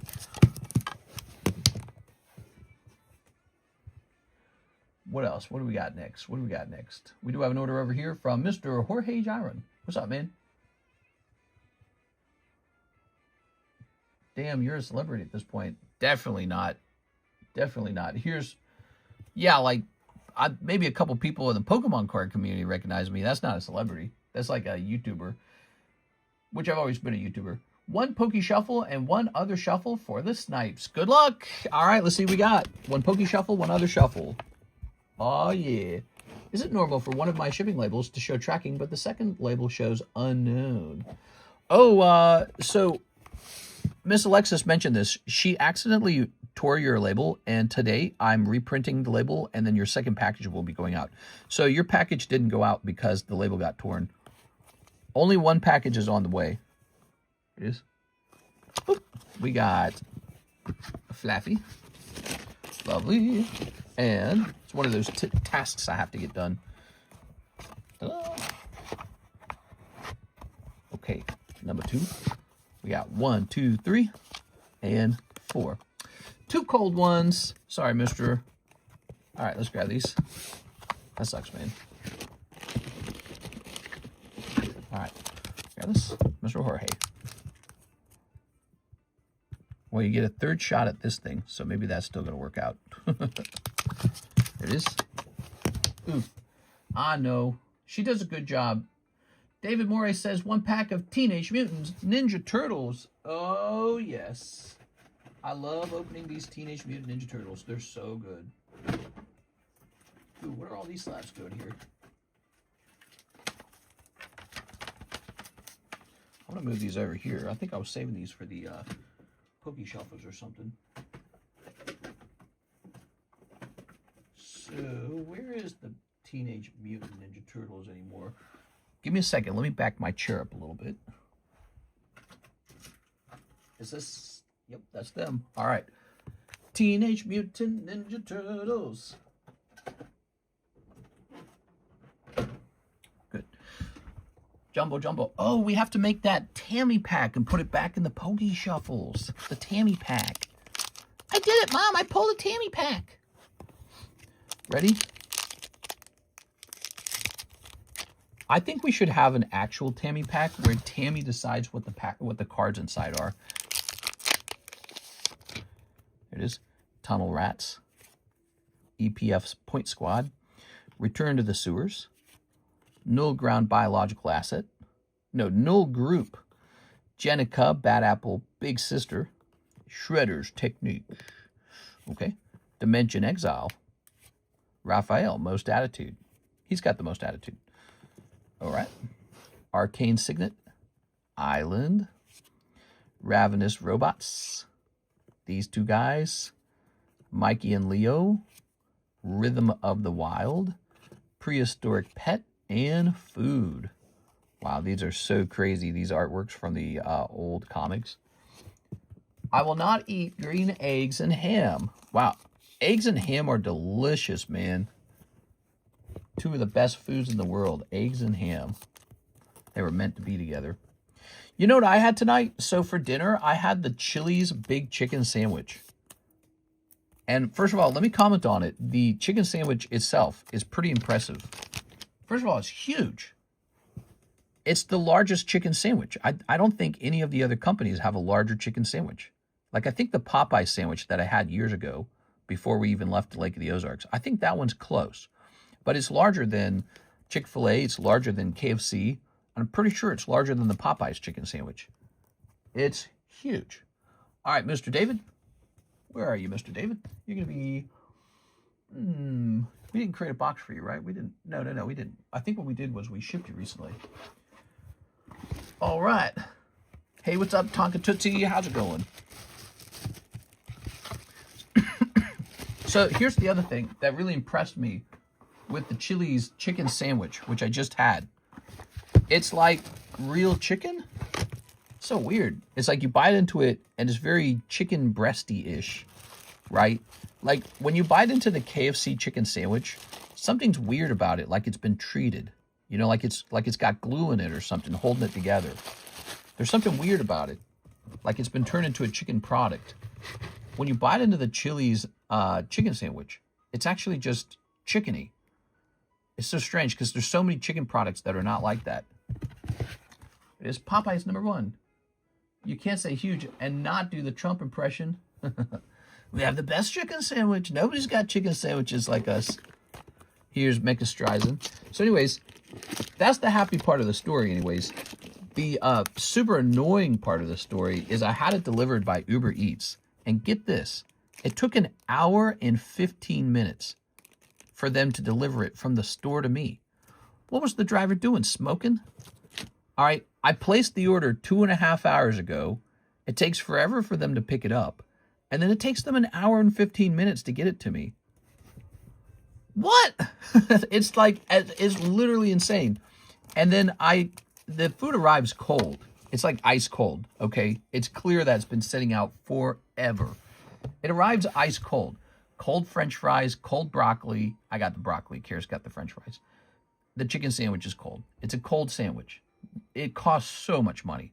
If I had gotten the food at Chili's, it would have been $30 of food. But because I got it on delivery, it was just about $60 of food. So you pay double to have it delivered. And I tip generously, by the way, so I tip a lot. And so it arrives freezing cold. So I complained to Uber about it. And they say, sorry, we don't do any refunds on cold food. Can you believe that? Wow, dude. That was Uber. I don't use Uber very often. David, let's get you on that giveaway slab. I don't do Uber Eats hardly ever. I do it once in a blue moon. I almost always use DoorDash. So we do DoorDash. And DoorDash, when something's wrong, they barely ask any questions. They just go, here's your money back. They go, here, have the whole meal for free. So anyways, this guy takes 2.5 hours to get me my food. And I asked the help people, I said, well, when he picked it up, how long did it take for him to reach my home? 1 hour and 15 minutes. It's a 25-minute drive. What was he doing for the other, 50 minutes? That's 50 minutes of him just bumming around or something. So he took 1 hour and 15 minutes to deliver the food, and they had no answer to that. And then they repeatedly said over and over and over again, we cannot refund your money. We do not refund money on cold food. And so what they did was, first you get person number one who argues with me, and I said, let me talk to your manager. And the guy says, we don't have a manager. That's what he says. He says, we literally don't have a manager. So he goes, there is no manager. There's no supervisor. We're all the same people. And so what he does is he hands me off to another person.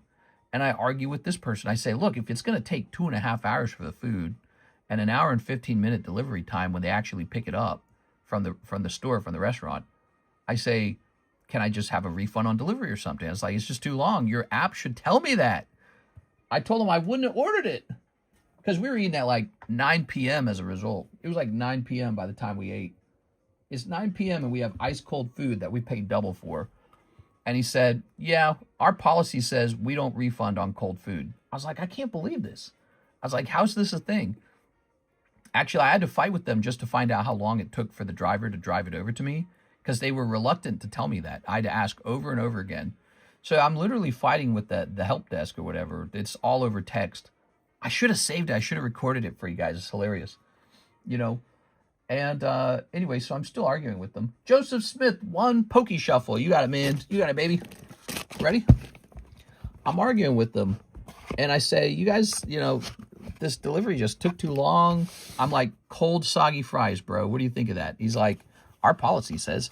They just kind of repeat the policy over and over. They just say, our policy says. And I say, well, that's not right. Your business falsely advertises that the item will arrive in a reasonable amount of time. So I keep going. I'm very calm about it. I don't curse. I don't beat up on them. I know they're not in charge of any policies. They've been given a script, right? But I keep the pressure on. So I'm polite, but I keep the pressure on. That's the way to do it, I think. And I get passed off to 3 people who tell me the same thing. There is no managers. There are no supervisors. And we cannot refund you because it's our policy that we don't refund on cold food. That goes on for almost an hour. Finally, they pass me off to a special team. And I get this girl called Kayla. Hi, I'm Kayla. She's the first person with a name that isn't an Indian name, essentially. She's the first person with American, English name. Kayla. And she talks all bubbly. And she's a supervisor. They all lied to me. We don't have a supervisor. Actually, there is no supervisor. There is no supervisor. Don't even ask. We cannot transfer you to a supervisor. There are no supervisors. They lied for an hour. And then they finally passed me off to a supervisor. Because of course there's a supervisor. What kind of business structure would have no supervisor? Of course there's one. Why would you say there's no supervisor? It's a lie.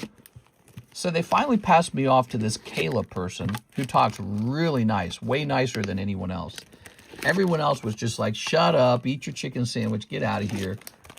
They finally tossed me off to her, and I'm like, waited 2.5 hours, delivery time of 1 hour and 15 minutes for some reason. I'm like, was he smoking weed? What was he doing? she finally says, okay, we can refund you for the delivery, but not for the food.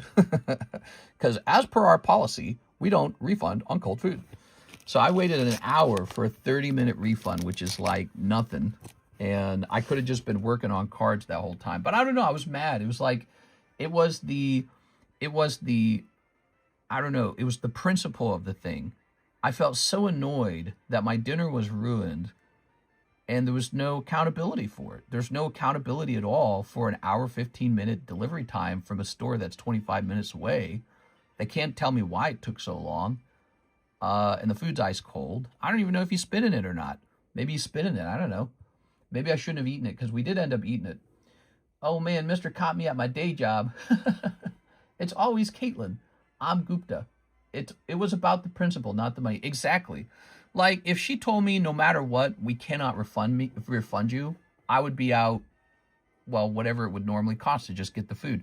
Basically, all that would happen is I would eat a cold chicken sandwich, and it shouldn't be cold. Fries are soggy when they're cold. The chicken sandwich is soggy an hour later, an hour and 15 minutes later. And we don't even know how long, you know, like they claim that he picked it up an hour and 15 minutes ago. We don't even know if that's accurate. You know, if it's some kind of bummy guy who's just doing a bad job. You know, they never said, oh, he went slow, or they didn't say anything like, well, the GPS tracking shows he kind of screwed around. He had diarrhea emergency. They didn't say anything like that. So I don't know. They didn't tell me anything. Christine is next. Miss Christine, she's got a big order. You should call the restaurant, not the delivery service, and said your order was wrong. Yeah, I don't want to do that. That's lying. Again, it's not about gaming the system to make my money back. It's about accountability. That's all it really was. It's like, it just can't be this way. Here's Christine, 2 Poke Shuffles, 10 of the Japanese Tera Festivals, that's a whole box, 1 of the Japanese 151s, and 1 of the Paldean Fates. Damn, dude. All right, you ready? My Uber delivery guy brought the wrong food once. Yeah, I've had that happen. All right, 2 Poke Shuffles. Anyways, I tip generously. I pay all their goofy fees. They have like an extra fee because it's long delivery or whatever, long range delivery. It's a 25-minute drive. It's a standard drive out here. Everything's 25 minutes away. It's how it works when you're living in a rural place. Is you ready? So everybody drives that range. 2 of these, 2 cold ones. All right, that's 2 cold Poke Shuffles. Now let's start looking into your other packs.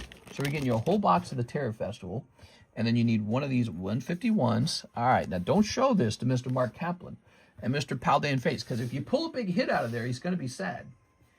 Let's look up these fakes. Crown Zenith. Let's see. Here it is. Paldean Fates. Good. I'm going to go get you a whole box of the Japanese Tera Festival.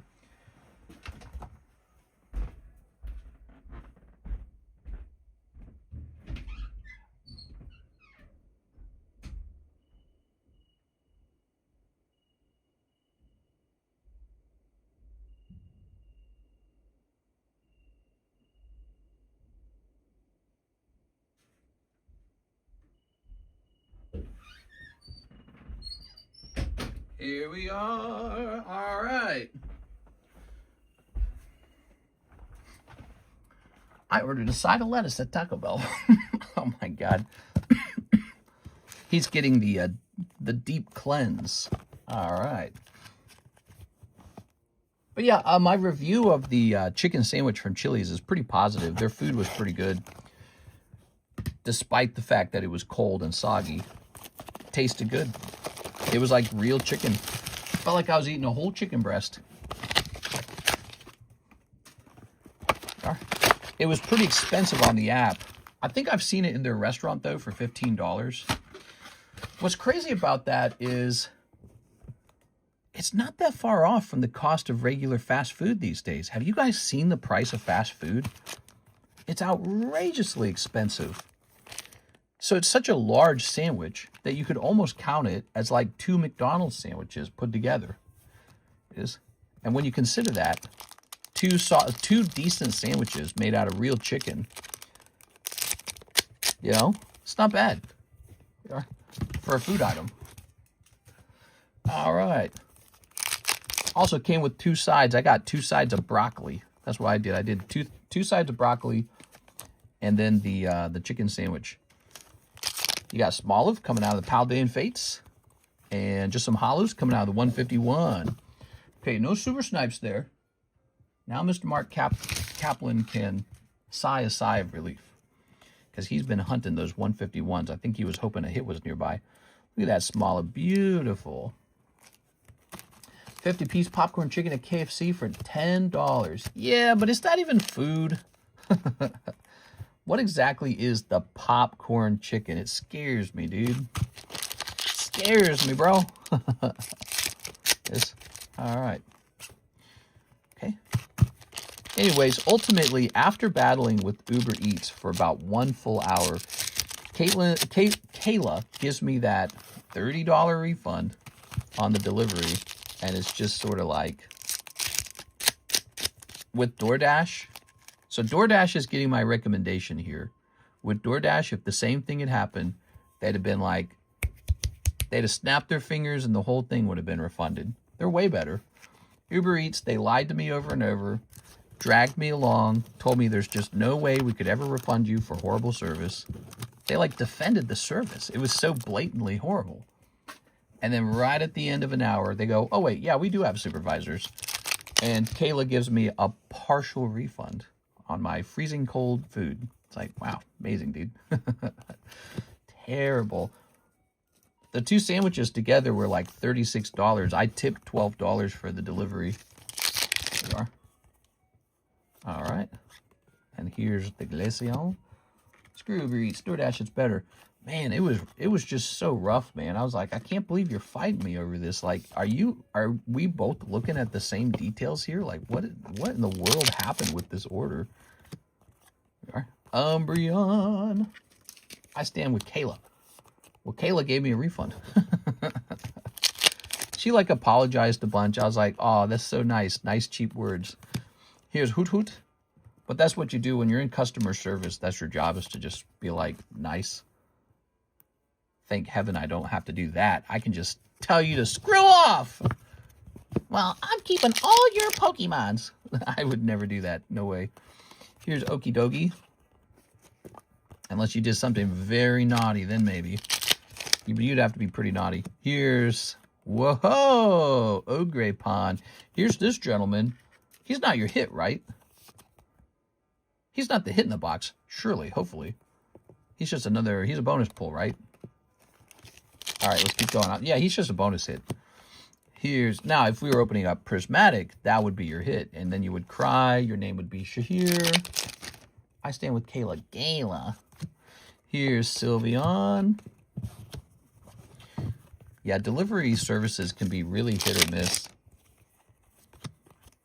All right. There we go. And what do we got? Oh, the turtle. Lovely turtle. You got Terapagos for your alt art. Oh. Boy, it's fun opening up these Tera festivals. Have you guys thought about opening up the new Chinese Tera festival for the exclusive Sylveon? Check that out on the menu. 1 box of that is $160. A little bit cheaper than the Japanese version, and I guarantee you that at least the alt art Sylveon will be going for good money. Okay, there we go. Food, some delivery people are stupid. I think he meant to say some delivery people.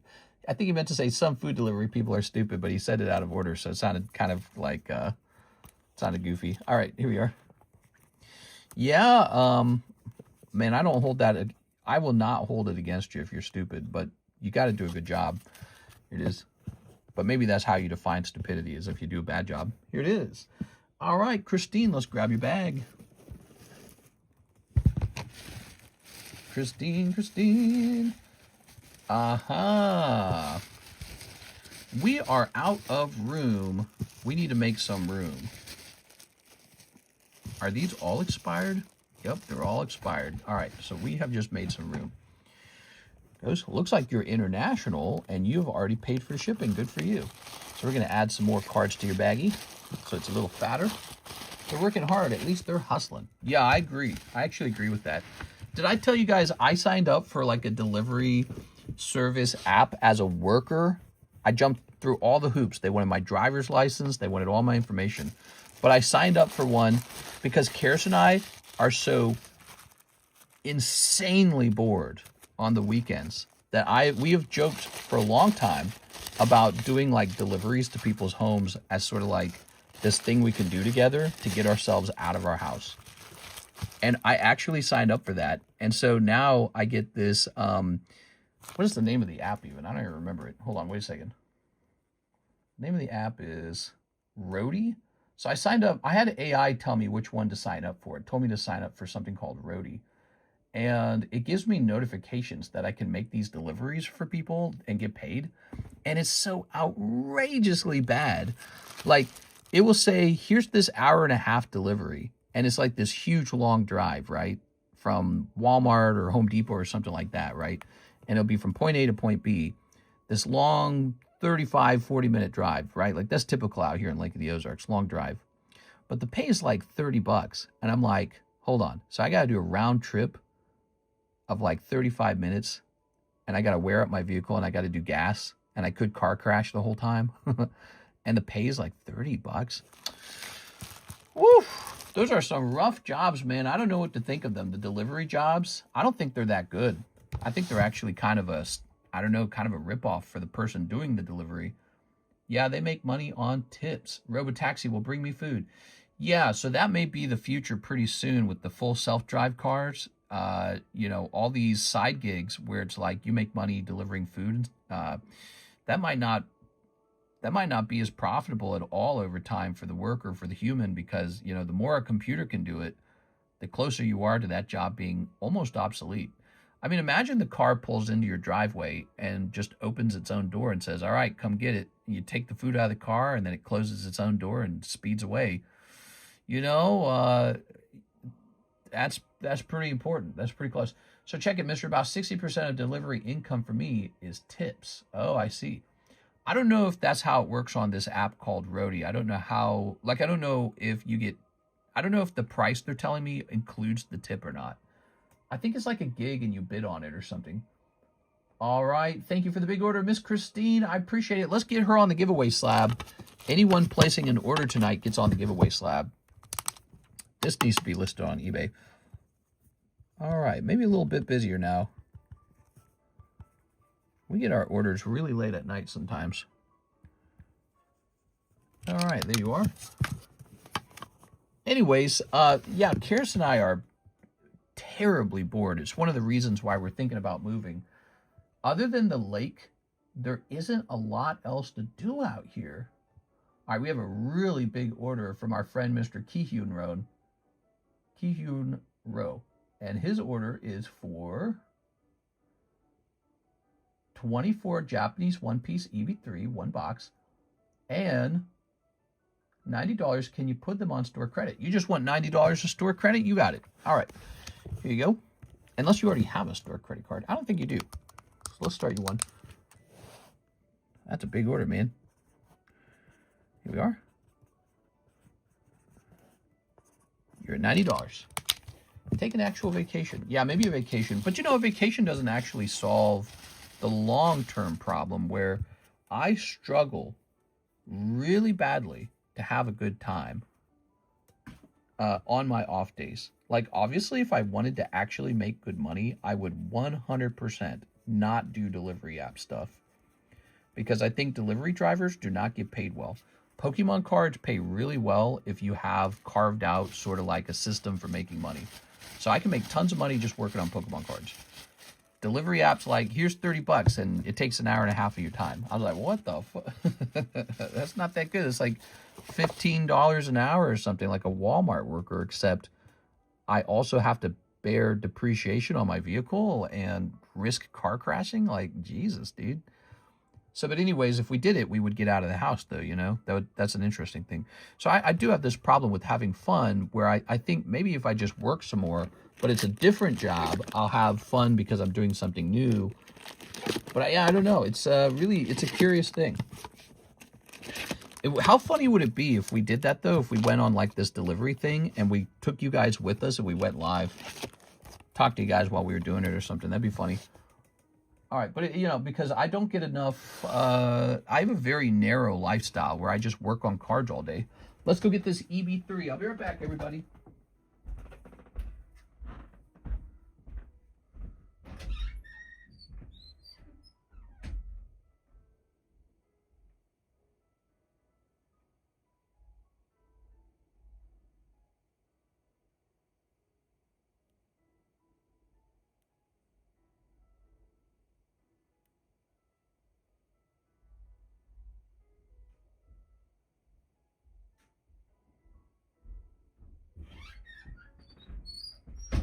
All right, well, Mr. Kihyunro, we are sold out of sealed boxes of EB3. We have 3 sealed boxes of the English EB3, but no more of the Japanese. What we do have, let's see, we got this right here, and it's mostly full. So this is the last box of it. It's a mostly full box. 1, 2, 3, 4, 5, 6, 7, 8, 9, 10, 11, 12, 13, 14, 15, 16, 17, 18, 19, 20, 21, 22, 23. So it's missing exactly 1 pack. Are you interested in that? No, not this box. Oh, EB3. Oh, this is EB1. I'm so sorry. I'm a doofy head. I mixed them up in my head. You know why I did that? Because I saw it and it looked kind of pricey. My brain said the pink one. Hold on, wait a second. We got EB3, the regular one.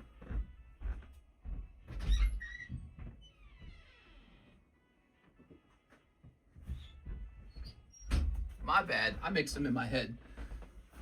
Boy, One Piece is pricey, man. This is an expensive product. Here it is, EB3.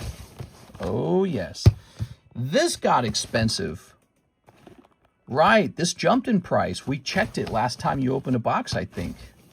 And it was like a lot more expensive. That's what threw me off. Because the price of it looks similar to the pink one. Yeah, that's what threw me off. All right, here we go. So 1 whole box of EB3. We got it. Now, what's up with One Piece being so pricey, man? It's a crazy popular product, huh? All right, here goes. Snip number 1. Snip number 2.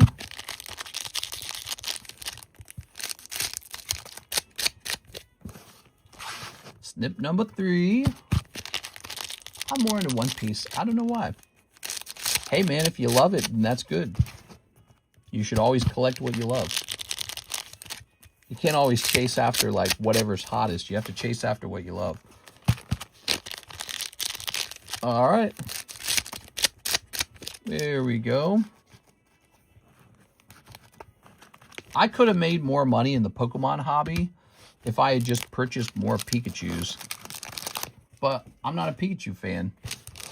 But you know what else? If I had actually bought those Pikachus, I might have sold them in 2023 and 2024 because I don't like holding the ones that I don't like that much. I tend to hold on to the ones that I really like. So, you know, that having that ability to hold on to cards even when the market is down is a really important quality. So that's why it's better to be holding the things that you love. Here's a holo. Here's a holo. Sneaker Bunko's art indeed. Yes, that's right. Ooh, here's a Nami. All right. Let's see what else. Here's a holo. Here's a holo. Here's... Oh, a Golden Dawn card in this box. Very nice. Okay, Golden Dawn. I just can't get into the stretchy pirate thing, but I love Haruhi Suzumiya. Here's this. I watched the Netflix adaptation, so I get a much better sense of the concept of it. You know what I mean? Here we are. All right. I've tried watching the actual anime. First, Karis and I tried watching the original season. That was really not working. Then we tried to watch the most recent season, and that was tough too. It's like I couldn't get into it. Are just it is the Netflix adaptation was somehow easier to watch. Here we are. Whoa, Uta. There we go. Nami and Boa. Oh, baby. That's a raw $51 Dawn card. Nice. Here's a holo. A holo. A holo. And here's Boa. Whoa. Look at those legs, man. Is okay. Here's a holo. All these waifus. That's right. You know what? These are some pretty big orders. We got one large order from Christine, one large order from Mr. Kihyunro. And the stream is now looking a little more irregular. Started off really, really, really slow, though. There we go. All right. Now, what are we doing with all your stuff? You have a box, don't you? Yes, here we are. Okay. Here we are. Good. Okay. And here's this. Well, I'm still nervous about Karis driving to the doctor this morning. It's a long drive. There we go. It's about an hour and a half just to get there, and then an hour and a half back. Here's Shiny Bubble. I already had a guy make an offer for that on eBay, but I turned it down. Offer on day one is too much. Here's Doug Trio. Here's Force of Despair. Oh, I have to mark this as E. Forgot about that part. It's been listed. Satisfying pulls. Thanks, mister. Thank you, man. I appreciate the big order. I just don't like One Piece. I've tried to watch it several times, and I just am not interested at all. Yeah. I don't think you should try to force interest in it, but it's weird. It's like I know the characters a lot more. I know the concept a lot more just from being exposed to it over and over again from these cards. All right, we're caught up with the website, and I'd say we're caught up with PayPal. Yes. Come on now. There it goes. Here's a Joshua. Oh, wait. We got to put you on the free one right over here. Here you go. You got to go in here. Number 9. Key. Yoon. Row. There you go. You're on. All right. Good. So you take number 9. Now we have Mr. Josh. He says 2 English Scarlet pre-grade Fido artware. All right. You got it. Reaching. Ugh. Here we are. Scarlet Violet. Ready? Snipping time. Okay.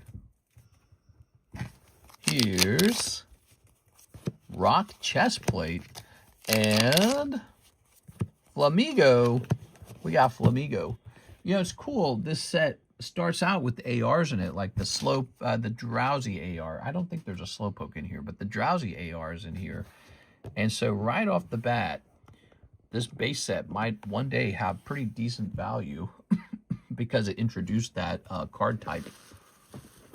Okay, you're up top. Whew. Joshua Ramos. All right. Very good. And, oh, pre-grade on the Fido art rare. Let me grab that again. Give me a second here. Ready?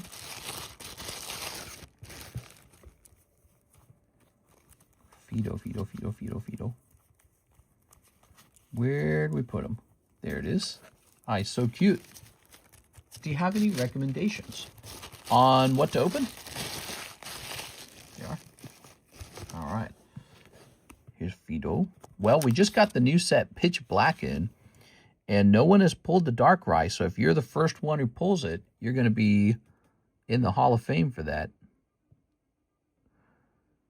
He looks great. I would give this card, just based on the preliminary look at it, I would say he is a solid shot at a 10. Do I think he would grade Black Label? No. There's too many, there's too much uneven edges here and here, and right here as well. Up here, do you see that? So this card will probably have a solid shot at a 10, but I would not bet on it grading pristine 10 or black label 10. Okay. Nice. There goes. Okay.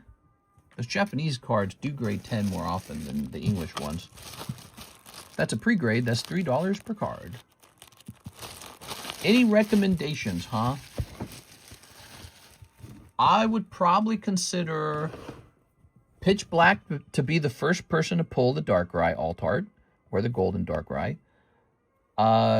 Chinese Terra Festival, that's $160 per box, to be the first person to pull the alt art Sylveon on the channel. Those two are pretty solid. And then maybe from a value perspective, it's tricky, you know. Triplet Beat's been kind of popular. People have been chasing after that Magikarp. He's really cool.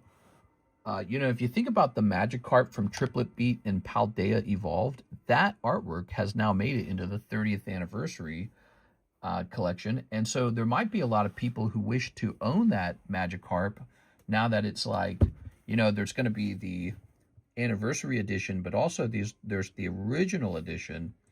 So it's surprisingly not that old of a set. And yet a lot of people probably don't own that Magikarp. Let me look it up. PSA 10, Paldean, Evolved, Magikarp. Let's see what it's going for in English now. It's probably absurdly expensive. Yeah, there it is. 4.6 now. Unbelievable how expensive that is. And part of that's going to be because of the 30th year anniversary. PSA 10, Paldean, Magikarp. Let's see how much I bought mine in the past. Let's try typing in Evolved, maybe. Evolved. Maybe it's called Paldea Evolved. There you go. So it looks like I purchased 3 of them for 1.3, 1.2, and 1.3. Now I'm pretty sure I sold back one of them to the stream. So I think that means I owned probably 2 of those. And apparently I could have owned more than 2. I would have been safe to own 3, 4, 5, 6. That's apparently been a very good card. Made in USA only gets off-centered, effed up cards. Yeah. Well, you know, they're printing them from a different, you know, printing facility. It's really obvious. The technology is different. So they have a very different technology and probably a very different workforce. And so, you know, they're printing the same artwork, but it doesn't come out with the same quality as the Japanese ones. Although, from what I understand, Japan now owns the company that was printing it in America.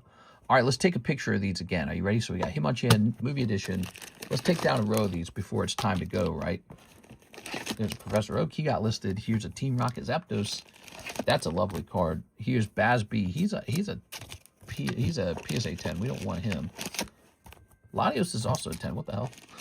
We want a 9. All right, here we go. Okay, so here's Brock for $32. Let's get this.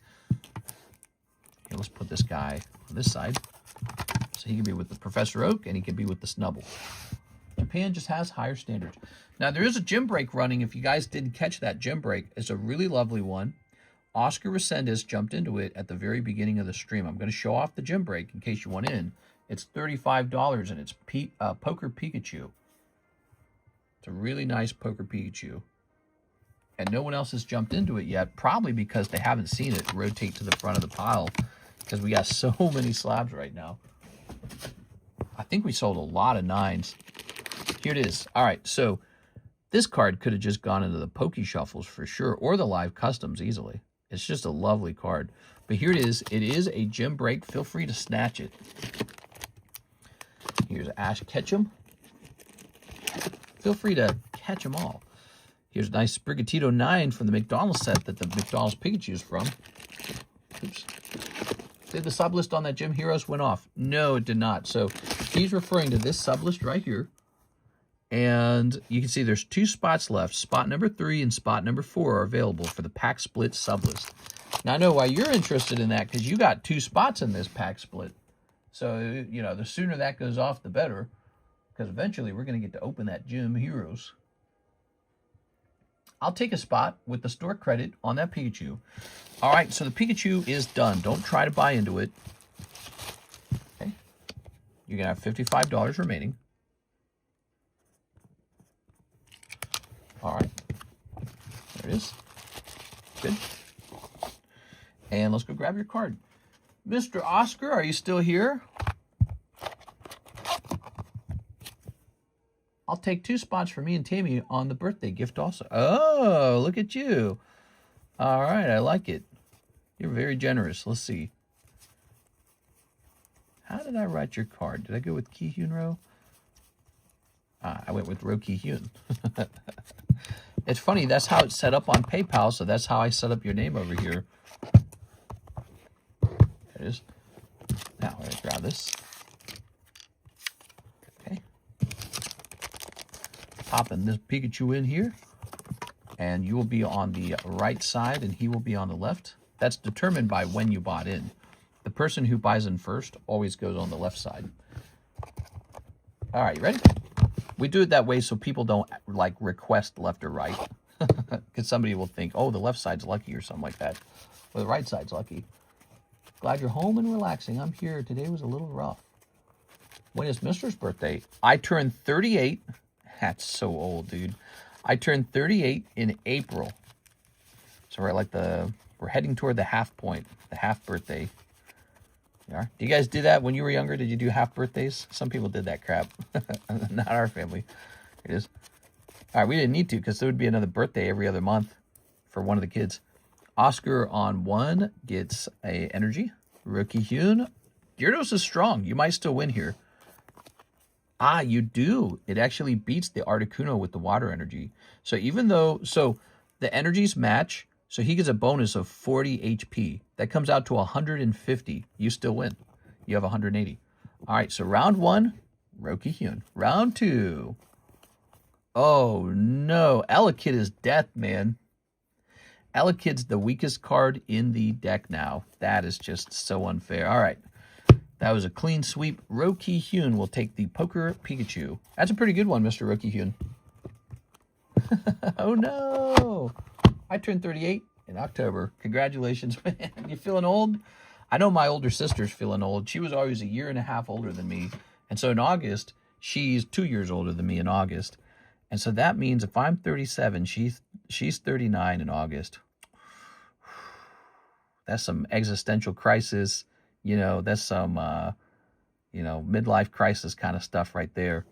Whoa, you're winning these a lot. What the hell? You're up to 4 out of 1. Dang, dude. You got a good score so far. And you just kind of started. So the whole gym break thing, it comes with like a special role in the Discord server if you actually win. If you win the whole thing, it comes with a special role. How do you win? So within 90 days, people are allowed to accrue as much score as possible. And maybe there's even some strategy to that. Like if you get into cheaper ones, that costs less money. If you get into multi-breaks where it's like you're going up against 2 or 3 people, well, if you happen to win that one, which takes more luck, it boosts your score really rapidly. So there's a little bit of strategy, I think, actually. And by the end of 90 days, somebody will have the most wins and the most losses. Those 2 people go off against each other. And then whoever wins that last battle, they get a special role in Discord. All right. That's our new thing. We've been doing it for at least 1 cycle. All right. I remember when you talked about visiting your grandma, if she was still around. How long ago was that? 2 years now? I think it's been 2 years. And I wasn't sure if she was dead or alive. Hadn't seen anyone in my family. We were visiting Kansas City because they had a Collecticon up there. And, my whole extended family's in Kansas City. And so on a whim, I was like, man, I wonder if my grandparents are dead. Because I genuinely didn't know. No one tells me this stuff. And so I tracked their house down using the internet. And I just showed up randomly. And she was there. And she looked pretty old. She's 85 or something like that. She's really old. So is my grandpa. He was alive too. He's missing his entire nose. There's just a hole there, like the guy from Fallout. He had skin cancer, and instead of seeing a doctor, you know what he did? He cut his own nose off. Crazy. He doesn't like doctors, so instead of doing a doctor, he just cut his nose off, and he just lives like with no nose now. Hardcore. It is. All right. Ooh.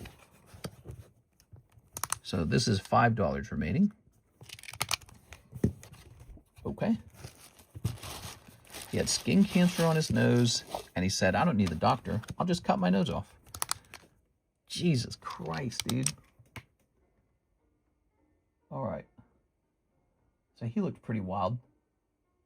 He was a bit slow, too. He didn't talk like he did when I was a kid. He is like he had slower memory. Now, where were we? You just told me in the... So I'll do this. We'll put you on number 3. And we'll put Tammy on 4. All right, that's a gift to Tammy. And so this is going off now. Let's go grab our custom booster packs. Here we are. Me and Tammy. Here's this. And we're going to go 1, 2, 3, and 4. All right. Da-da-da. We're going to grab 4 of these. So here are the guaranteed pulls. Everybody gets a guaranteed Pokemon card. She was kind of sad. She was talking about how she doesn't get to see any of my siblings anymore. She was talking about that. She was saying she didn't do anything wrong, but no one visits her as a result of what happened. I was like, oh, that does suck. Here we are. But, you know, it was interesting. I went on to learn a lot of my cousins also had troubles with their parents, too. Everybody had family problems. I was like, Jesus, dude. Found out my aunt got divorced from... I wish this didn't have that lip. I don't like it. It makes it distinctive. So I found out, you know, my aunt got divorced from my uncle, and so-and-so's fighting, and I already knew about a different uncle who had already gotten a divorce. It's like everyone in my family divorced on my dad's side. All right, give me a number. Did you watch the new Odyssey movie? I have not watched it. Did you watch it? Did you like it? We are... One number, please. Oh, actually, give me 2 numbers, guys, because we're using a list, aren't we? Put this here. Tammy's birthday. Happy birthday, Tammy. I hope your day was awesome. We need 2 numbers. So Isaac says 3. Isaac says 2. I'm going to the cinema tomorrow to watch it. Well, have a good day, man. I hope you enjoy it. Give us a review later. 1, 2, 3. And the Magician's Hobby says 7. 1, 2, 3, 4, 5, 6, 7. All right, there it is. So 3 and 7. Now we're just going to go by this list. Nicholas on 1. L12 on 2, and there it is. Sergio L12 sniping the Psyduck. Sorry, Mr. Roki Hune, and sorry, Miss Tammy. All right, there it is. Grab this. Birthday just started, so looking forward to it. Let's grab Psyduck. I assume he will trade it back to me. Okay. Very good. Okay, tossing that back in there. Oops. Okay. And now this will say Mr. Sergio L12. You know, Sergio L12, I feel he gets lucky in a lot of the gym breaks himself. He gets pretty lucky sometimes. I'm going ham on birthday freebies. We got 1, 2, 3, 4, 5, 6, 7, 8. So this is 8 out of 10. 2 spots remain on the Gym Heroes break. Ooh, $98 buy-in. And since this, the pack splits have been working so effectively, we'll start a fresh one, okay? There's 2 spots remaining. It's $100 to buy into that.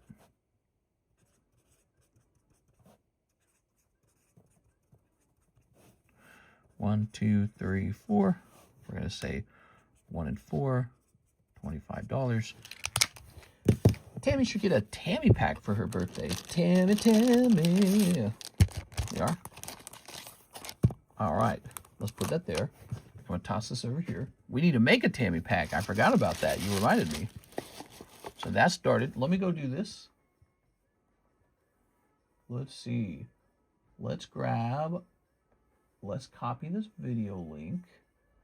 And let's go over here. We're going to go over here and choose...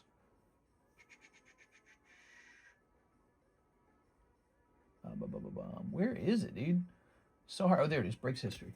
All right. So we're going to say this one off at 2 hours and 23 minutes. Pack split sublist L12. Woo! A Tammy pack. Now, what would a Tammy pack be made out of? Can you tell me? What is a Tammy pack made out of?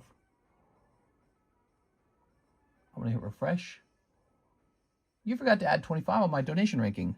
Good reminder. Thank you for that. Yeah, always good. It's always fair to remind me of that because I do forget about that sometimes. So you're at 183. Oh, that reminds me. I got to add one for me too, actually. I donated to Gengar. So you're at 208. Okay, give me a second. Kind of crazy to not see Mark leading on the donations for once. That guy's so generous. I think the Gengar said $20 on it, so we're going to bring this up to 196. All right, so here I'm at 196. You're at 208. You're just ahead of me. You're like 8 ahead of me or something. No, you're 12 ahead of me. There you go. Is that right? I think it's right.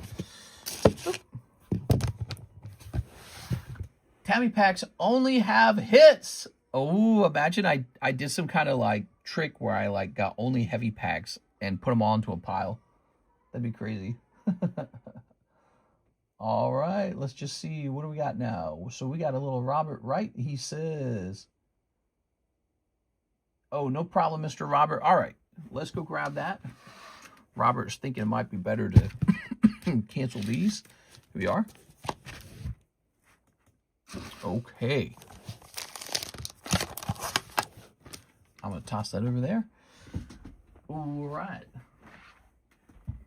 Yeah, I get it, man. It was a pretty large slab away. Let's see. So this one will say $775 minus $650. Is that right? Minus $650. So total refund amount of $125. All right, I'm going in. So step number 1, I'm going to get your email.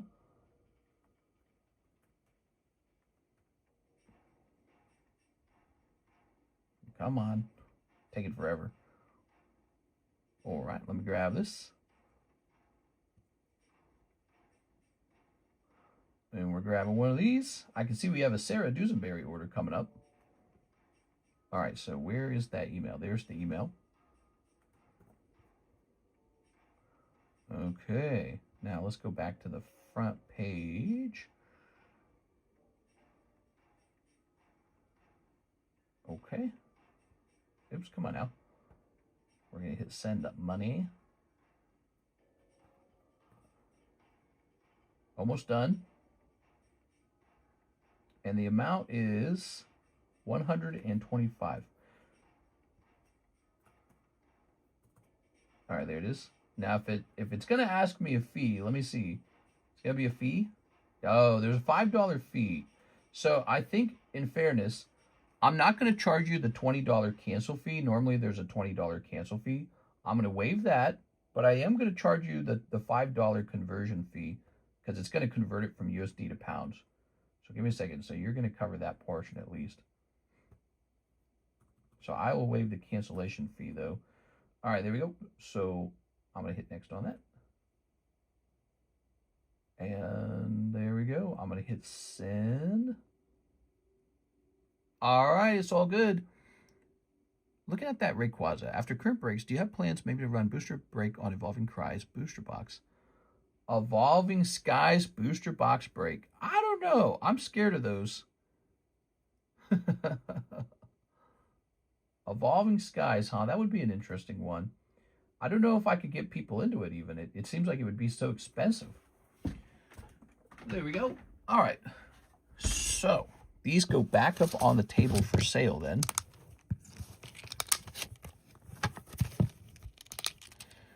Okay. There we have it. So there's the Magikarp and there is the Mega Rayquaza. What's cool about this card, this is the actual original version of the card, not the this is not the 25th anniversary celebrations version, but the original Roaring Skies version. Very fancy. It would sell. Evolutions always do. Did any of my consignments sell? No, not yet. You had 2 girl card assignment card or consignment cards, I believe, and neither of those have sold. You can actually check. So one, if you're ever curious if your consignment sold, instead of relying on me to remember or relying on me to tell you, there's a channel now called right here, consignment sold. So you can click on that now and check it out. TRG, Shiny Zatu, Magikarp, Houndour, Victini. So now you should be able to quickly come in here and just check the latest consignment solds. Look at all those sales, guys. That's a lot of sales. Pretty cool. But I can tell you this, if your card's not selling right away, it's probably not going to sell for a while. So it could be a consideration to lower the price. You could have me ship it home to you and put it up on eBay. You know, usually people decide if they like it or not pretty quickly. All right, 10 packs of Pitch Black. You got it. It's one of the things I've learned over time. 1, 2, 3, 4, 5, 6, 7, 8, 9, 10. Okay, you ready? 10 of these. Lovely. Let's go. Snip it on this. Snip it on this. Snip it on these. Snip. Snip it on this one as well. Snip. And snip it on this one as well. It's expensive and unforgiving. I only have 1 booster box of it. How much Evolving Skies do you think sits unopened? Because everyone is terrified of opening it. Because they know you basically have to hit, you know what I mean, to make your money back. And the box is so expensive. Like, I think it's time to start CT scanning these. You know that's going to happen. People are going to start CT scanning all their boxes. I like this Slowbro a lot. Do you like this Slowbro? You are? I'm going to sleeve that one up for you, okay? Make a Delphox. All right.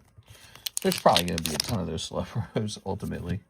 And the set doesn't seem that large. It's not. It's an 84 card set. I did not know that. All right. There's Misty. Here's Electrike. Bastodon. Here's Sharkodette. Manectric. They should add a void ink if it is CT scanned like checks. Oh, what? Here's... Oh my God, don't show this to CS, man. Are you kidding? Sarah, you have to be the luckiest person on the channel. Wow, Mega Darkrai just pops out right away for her and just in 10 packs. That's crazy lucky. It was in the next box. You know what's crazy is CS Man was just in here and I think he made a choice not to order Pitch Black with me tonight. And it was right there. Jesus, dude. All right, here's Trumbeak. I opened booster box yesterday. What the hell? Yeah, you never know when lightning's going to strike. It's pretty random. Here it is. I think CS-Man was coming this close to placing that order because I think he said something like, I think he said earlier that he was going to order, make an order with me. And I said, oh, okay. And then it never arrived. That's crazy. So you're going to end up getting this in the Hall of Fame. And we're going to let Mr. Mike Side know it's been pulled. Very cool. Grabbing this. Do we still have the Hall of Fame? I didn't get rid of it, did I? No, it's still here. Okay. Hall of Fame.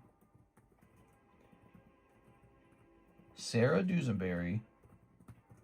First person to pull Mega Darkrai Alt Art from Pitch Black, pulled in just 10 packs at random. Wow, man. I don't know what to say. So this occurred 2 hours and 34 minutes in. Okay. There you go, Miss Sarah. And then I am going to go ahead and jump up here to the Streamclips channel. And I'll say at Mike's side. Because I haven't posted anything up here in a while. We're going to say Darkrai Alt Art Pitch Black. First pull. Dang, dude. The first thing that popped up in my mind was CS Man, because he was showing enthusiasm for pulling that card. And I bet you it's hard to pull. I mean, you make it look easy, obviously, but I bet you it's tricky to pull the dang thing. And then it was right there. He had it like within his grasp. I wonder if he second guessed himself or something like that. I don't know. So let me go grab one of these. Oops. I don't know why you keep getting so lucky, Sarah. You must be like chosen by the gods or something. Here's the back of the card if you'd like to see it. Looks great. Jesus, dude.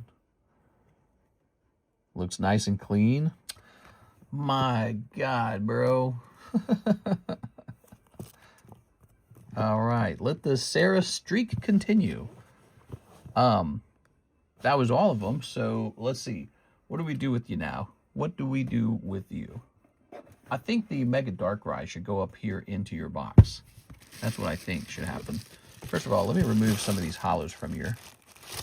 There we go. So you get these hollows in here kind of clogging things up. And then you have a hits bag right here. Do you have a hits bag? Here we go. So you got a hits bag back here with some top loaders already in it. And so this can go in there. Ta-da! All right. Crazy, dude. Looks like a potential 10. Yeah, I have to agree. Crazy. You know, guys, there's still the golden Darkrai to chase after. So even though the Altart has popped out of this case of cards, you know, the golden one might be in the same case, I guess. It's probably possible. So there's still the golden one to chase after. And, you know, we'll be handing out a Hall of Fame spot for that, too. And then the other thing I would say, there's still the Morpeko Altart. That's a kind of an interesting card. And then this particular case, we were 4 boxes deep. So after the next 2 boxes are gone, we'll be starting a fresh case. And it's not a very large set. There's only 84 cards in the set. All right. Sarah has some serious money in those bags. Sarah has some serious money on this channel in general. She's gone really deep in the last year. But you know what's weird? It's kind of paid off for her. She's had some fantastic pulls. And even she's even had some cold pulls too, but I think it's evening out pretty quickly. I think she's ahead, actually, especially with that Darkrai pull just popping up. Really wild.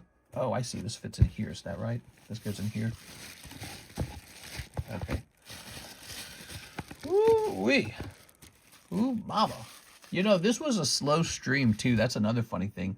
So you had all these people holding back from ordering, probably.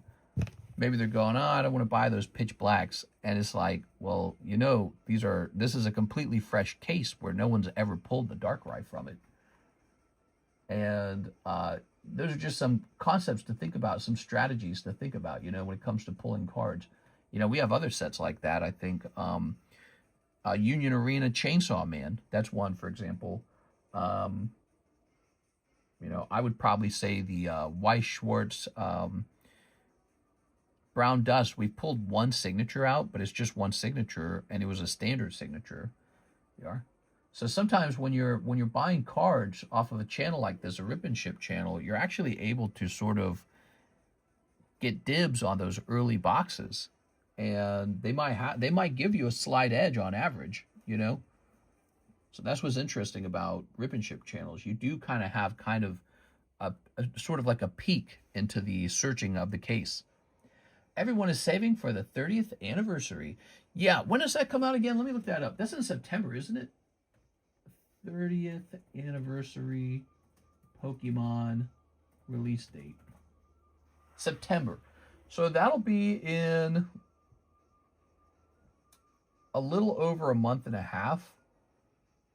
It's like a month and 3/4 of a month. So we're less than 2 months out from it. Opinion on Delta Species, please, mister. It's good. I like Delta Species. One of my favorite Pokemon cards is the Delta Species Charizard from Crystal Guardians. And I own 5 of them, and I haven't sold off any. And I want those to go to the moon because I feel like they deserve it. And I haven't seen them go to the moon, but I think they will one day. Feel free to place any other orders, guys. So, Sarah, let me give you this free spot over here. Sarah, the luckiest person on the channel right now. I think she takes the cake right now. Don't you guys agree? I think Sarah's been the luckiest. Pretty interesting. All right, let's see.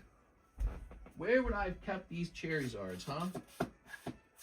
Charizard, oh Charizard, wherefore art thou? Where's my Charizards? Wait, why is there a, that's not a 9. Oh, it is. It's an 8.5. Let's see. Oh, is it this box? No, that's the Topps box. Where the hell are my Charizards? Charizard's like the most expensive card, and I don't know where my Charizards are. Hold on, give me a second here.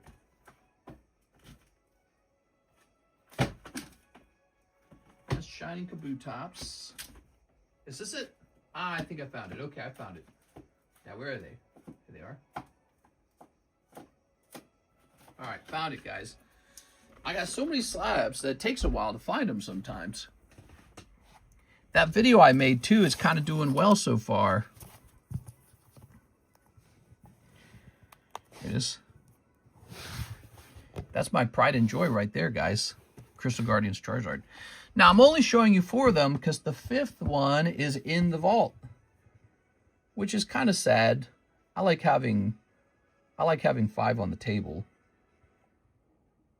But, you know, having all my cards in one place is considered a security flaw, so that's how it is now. Charizard Crystal. Let's see. There it is. So the 5th one is right here. PSA 10. There it is. Probably the best Delta species item there is. So cool. I paid a lot for these too. These were actually not cheap. For their time period, these were kind of expensive. No price tags on those two. How about this one? No price tag on that one? This one has his price tag. Now check this out. Even in the year 2021, this card was still $5.5 thousand. You have to realize that was really expensive for 2021. That was a lot of money. And I think the last one I bought, I paid like $6,000 or $7,000 on it. I don't remember. But this is one of those cards where I don't really see myself selling it ever, just kind of always showing it off. You know, it makes you money to show your cards off. That's what's so crazy about Pokemon. I'm not even the biggest collector. Somebody out there has that Illustrator Pikachu, you know. Okay, so according to this card is now population 52. Pop 52 with the last sold of $23,000, which to me seems really low. Actually, that was back in February, so I don't know how accurate that is because the PSA website is sometimes not accurate with the last sold. But I think these are essentially underpriced. Yeah, I think these are underpriced in my opinion. I mean, they're just so unbelievably hard to pull, so hard to grade 10. The packs are so expensive because Gold Star cards come out of those packs, right? So you have a chance at the Crystal Guardian Gold Stars, and then there's a Charizard in there somewhere. It's just so crazy. And I love that he's lightning type too. It's just absurd how cool that is. That card I feel is at least worth 100K. Right, so we're seeing a lot of those hyper rare Charizards going for that much. Oh, the PSA estimate is 42,000 on it. Okay, there you go. So it probably has sold on eBay for like 42. And then again, the population is 42 on them. Yeah, this was like one of my crowning achievements was putting 5 of these together. Look, last time we checked, it was 52. Cool. New Delta species coming out soon, no? Hopefully. Are they doing that? Is that their next thing? You own around 9% of them. Yeah, I guess you're right. I own almost 10%. Of course, it was better than that before more got graded. They were actually more rare back then. Look, there were only 43 earlier, but I guess a couple more were found. You know, for a little while, the Crystal Guardians booster packs were a little bit affordable. Now they're really expensive. Let's see, Crystal Guardians, because everyone knows how good they are. Crystal Guardians booster. You know, there's the Crystal Guardians Blastoise in this set too, and that's also absurdly expensive. Yeah, so here we are. Crystal Guardians booster pack. 800, 1,000. And then you just pull some crappy card out that doesn't even grade 10. It grades like 8. Here's a Crystal Guardians booster box for only 81,000. Crazy. It's just stunning how much these go for now. Really important set. It makes the little Gym Heroes break seem cheap, does it not? Look, this guy seems cheap in comparison now. All right.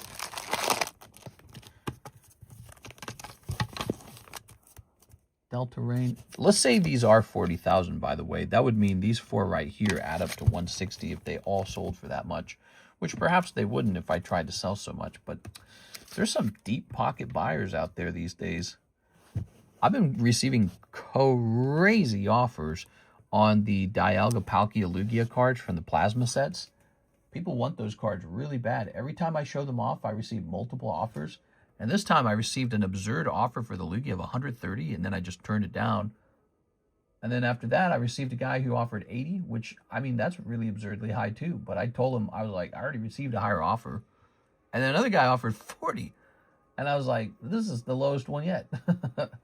Here's Miss Sarah order. She says, a Japanese jumbo pack, 10 Chaos Rising packs, 5 pre-grades, 1 for the Mega Darkrai, 2 Hello Kitty cards, and another random 2 of your choice. You got it, Miss Sarah. Let's grab it. So the jumbo Japanese packs, is this the last one? Okay, there's one more after this. Is that right? There's one more? There's, it looks like there's one more. Is that it? Yeah, there's one more after this one. Here they are, the jumbo Japanese packs. You guys can find these in the menu. I think they cost currently $196. The price fluctuates from time to time as pack prices change. There's that pitch black. You pull this guy out of pitch black too. That'd be crazy. Here's your little Pikachu from Evolving Skies. Have you seen the price of this? This thing's shot up. So that's a free card in the packs. Here we are. I personally think Delta Spices are the best thing that Pokemon ever did. They're cool, right? I think they're cool, and I think that they were heavily underappreciated, and I started buying them early. So I ended up getting a bunch of really cool Delta Species cards at a pretty nice price. And I wish I had held more of them even. Here we are. Okay. All right. Okay. Good. And good. There we go. All right. It's kind of crazy, the idea of ownership even, right? Like we were talking about how I own 10% of those Delta Species Charizards. And so there's like 50 of them out there, and I got 5 in my hands. And the only thing that makes them mine is they're in my hands. Like if somebody took them out of my hands, they wouldn't be mine anymore. But then we got all these laws about that. Like you can't just do that. You can't just take these cards out of someone's hands. You know, isn't that fascinating? You're not allowed to do that. The cards are on my person, and that makes them mine. And I had to pay like all this money to get somebody to agree to take it out of their hands and put it in my hands. Here, I'll give you $7,000 for it. All right, you can have it now. Okay, Staryu. I'm going to get Hands on Fire Mew one day. A Hands on Fire Mew. What's that? Here's Gyarados. Gyat. That looks cool. Here's Inferno X. Cold. Here's Triple Beat. Super cold. Jesus. This pack's got to heat up, man. Cold. Pitch Black. Cold. Come on. So far, so cold. Mega Symphonia. Oh my god, this might be a nightmare round. Oh my gosh. Mega Break. I know this is possible. This is like the reverse of extremely good luck with these. This is like extremely bad luck. And so it's possible for this to happen. And I dread it every time that you open one of these. Oh my god, everything's a miss. All right. And so how's that possible? That's possible because she pulls one pack from every box, right? well, then they're not sequential to each other. They're not sequentially out of a single box. So it's possible to dance around all the hits and pull only cold packs in a row. All right, but this can't be cold. What do we got? Oh, yes, it can be. You got one Cobalion. How about the Mega Dream? Come on, Mega Dream. I've got a Mega Dream, and it's cold. How about Pokemon Black? Hey, Pokemon Black, Excadrill. How about Pokemon White? Just one big hit would fix a lot of this. Here's a Scraggy. Helps a little bit. Okay. Here's Journey Together. Oh my god, there's 2 packs left. 3 packs left. Here's a Volcarona. Battle Region. Oh, okay. Chandelure popping out. That helps a little bit. And one more. Now, you pulled the Eevee out of here earlier. What else could be in here? A cold one. There it is. Miss Sarah, that was one of the worst jumbo packs I think I've seen. Is it? Actually, I don't know if it is. In the end, you did pick up these 2 ARs. I feel like I've seen worse than that somehow. But that is a pretty cold round. So we're going to go ahead and sleeve these guys up. 2 ARs, huh? And here's Cobalion. The universe trying to even things out after you got that insane Darkrai pull out of 10 packs. And then here's Pikachu. The Pikachu is a bonus pull. Do you like them? I'm going to give you one more bonus pull. I don't even know if you need it tonight because you've gotten so lucky already. But I'm going to give it to you anyways.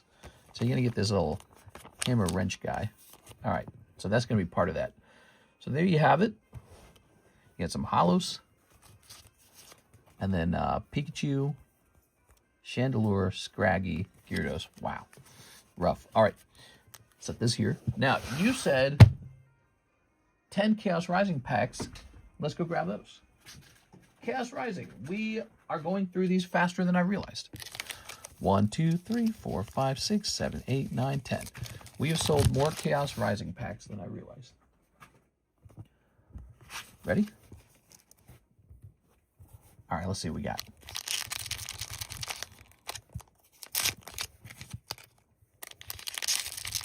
Snipping this. Snipping these. Snipping these. I think it'd be cool to sort of like mix the Japanese and the Chinese packs together for once. I wonder if we could drop some of the more expensive packs from the jumbo pack break and it would be much cheaper. And then you could like add a bunch of other interesting sets in there, you know? It'd be like a different flavor for sure, but you know, might be worth the shot. Here's Gumi. Here's Ferrothorn. Mega Flow Eta. Mega Flow Rada. Great Hall Net. Ho-Oh. Oh, Xerneas popping out. That looks beautiful. Look at that Xerneas, everybody. That one might be one of the ones we test. Look how nice that looks. Wow, okay, lovely. That one might be one of the ones worth testing. Here's Trubbish. Here's Flaffy. So fluffy. Here's Zubat. Here's Metagross. He's very gross. It's right in the name. Okay, there you go. Now that's one that I wanted to pull, but it never happened. The Xerneas, he looks like a chase card, even though he's just an AR. And I feel like that's been sort of a defining sort of like staple or impression that the Scarlet Violet Euro leaves on you, that the ARs are actually pretty serious business. Sliggoo. Sliggoo. All right, we got Sliggoo. All right. I should make a jumbo pack, and it's just my favorite sets. What do you think? Jumbo pack, but it's only TCC's favorite sets. We'll call it a TCC pack.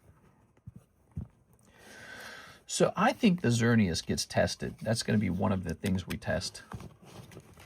Got a chunk of holos here. We got a Mega Pyroar. He's definitely Mega Pyroar. He could be good trade fodder for the trade card, maybe, possibly. I want to open old packs, but I'm scared to get them online. We're all scared. I'm scared. Ooh, Portgas Diace has to be one of them. Okay, Portgas Diace. Xerneas. You want 2 Hello Kitties. Meow. Hello Kitties. Where are the Hello Kitties? I don't know where they're at. Okay. So I'm going to pop these in here. Oh, I think I know where they're at. Okay, hold on. All right. Yo, you opening packs right now? I am, but it's 5:30 already, so it's time to start wrapping it up. Time to start wrapping it up. What's this back here? You got this? Dang, dude, you got so many cards. What the hell? All right, like you got this Pikachu. That's solid. Okay, Sarah, so the Pikachu's good. That one's worth looking at. My Melody, that one's a cute one. Here we are. You need that My Melody graded. This is the BR. I don't know how popular he is. I already know what those are going to grade, by the way. They're going to grade 10, baby. Those Hello Kitty cards are so good. Manectric. Okay, here's some more Hello Kitty back here. You got a Mega Charizard. You got some great ARs. Man, you got some serious money in this bag. Mega Floetta. Look at that. That's nice. Tashigi. And look at this. You got these two as well. You seeing this? Wow. All right. Just going through your bag, letting you see some of your cards here. A little Snorlax there. All right, cool. That is a fat bag, dude. Do it still have $20 credit? I think you're asking if you have $20 of store credit. I don't remember. We can go looking for it. I don't remember when she told us. The Gang V. Gang V. It's like an Eevee, but it's part of the Mafia or something. Let's get started on these, okay? Centering looks great. Flip it around. Centering looks great. Okay, let's look at the surface. Surface looks great. We already knew that's how these cards would be. This is going to be 10 plus. So this one might be worth sending to BGS for potential black label. Okay, My Melody. All right, it's going to be the same deal. I already know. Edge looks insane. Centering looks perfect.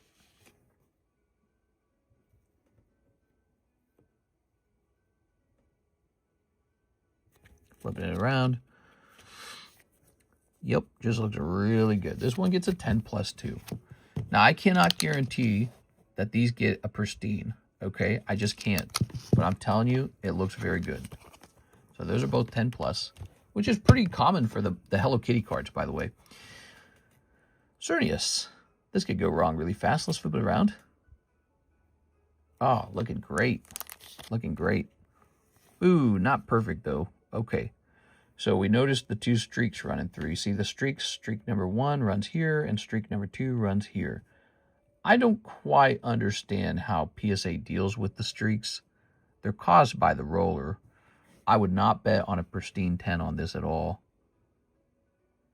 Okay, checking top to bottom. I think the top's slightly fatter than the bottom. Okay. Well, I would call this a 10 minus. It's still going to get a 10, but I'm going to call it a 10 minus because I'm unconfident with those streaks, okay? Card looks great every other way, but the little subtle streaks in it get me a little bit worried. And then Portgas Diaz. Left to right here, huh? Flip this around on the back. Oh, it's looking great. Okay. Surface looks good.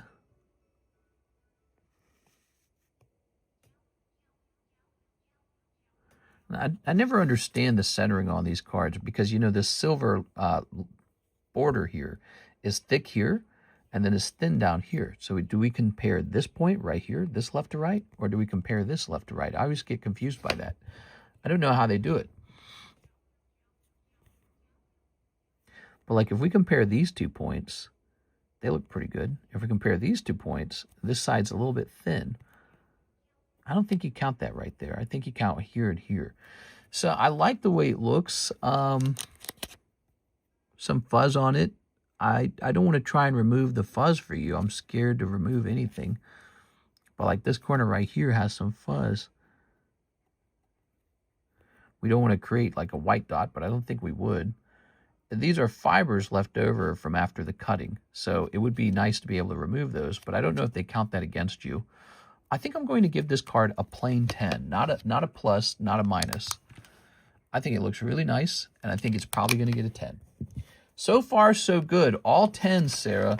That's important, you know, because if you get all 10s and they do grade 10, you're making a lot of money back because you spent a lot of money to get this far.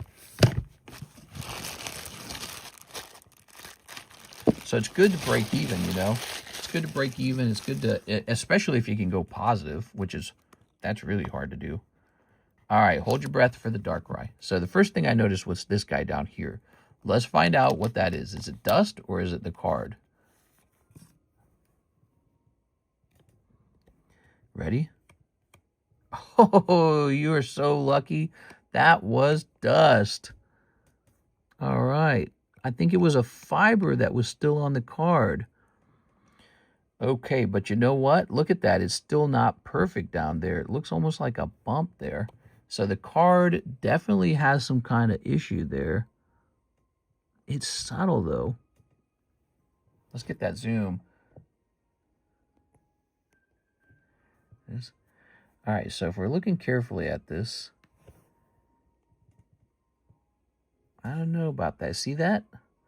That's exactly where the dust was, and so I'm leaning toward that it was some kind of issue with the card. So I don't think it was just random dust. I think it was like a fiber stuck to the card, and it was like a screwed up cutting issue. All right, and so let's flip this around. Good. Good. Surface is not perfect, I'll tell you that. Like between the E right here, that's a dot, and there's some freckles right there. So surface of the card's not perfect. Don't expect a pristine on this one. That's a lip right there, or a frazzled edge, if you want to call it a frazzled edge. So the back of the card's pretty good. Not a pristine level of good, but pretty good. And then if I'm staring at it, left to right, it's just a bit thinner on the left than the right. But I don't think it's outside of the realm of a 10 on that off-centering, but you can see it's off-center. So thin on the left, white edge, that's an edge issue, probably related to that crap that was connected to it. Freckle in the E, and then just some freckles over here. Those are all the issues that I see. I think your biggest holdback is right there. This thing obviously couldn't stay, whatever it was, it couldn't stay on the card. I almost wonder if you rubbed it more, if it would come off more, you know, like if more of that white stuff would be removed, but I don't want to be the one to do it. Let me look at it closer with my eyes, okay? So I can't even really tell what it is. I mean, I can't tell if there's something missing or if it's just reflection. You need magnification. I'm leaning it toward it having a shot at a 10, okay? So that's my perspective. I'm leaning toward it having a shot at a 10. I think it's going to be 10 minus. So if it gets a 10, you're lucky. But it's going to be 10 minus in my perspective. All right, there we go. So here, I'll put it in the holder. Combination of little issues. It's too bad it doesn't just have a single little issue. It's got a couple little issues, and PSA is probably going to notice those with whatever technology they use now. So you might have a tough time getting a 10 on that one. It's borderline. I'd call it borderline. Especially, you know, they're probably really looking at these really nice cards very carefully. All right, there you have it. 10 minus on that. 10, 10 minus, 10 plus, 10 plus. Not a surprise the two Pokemon got 10 minuses, huh?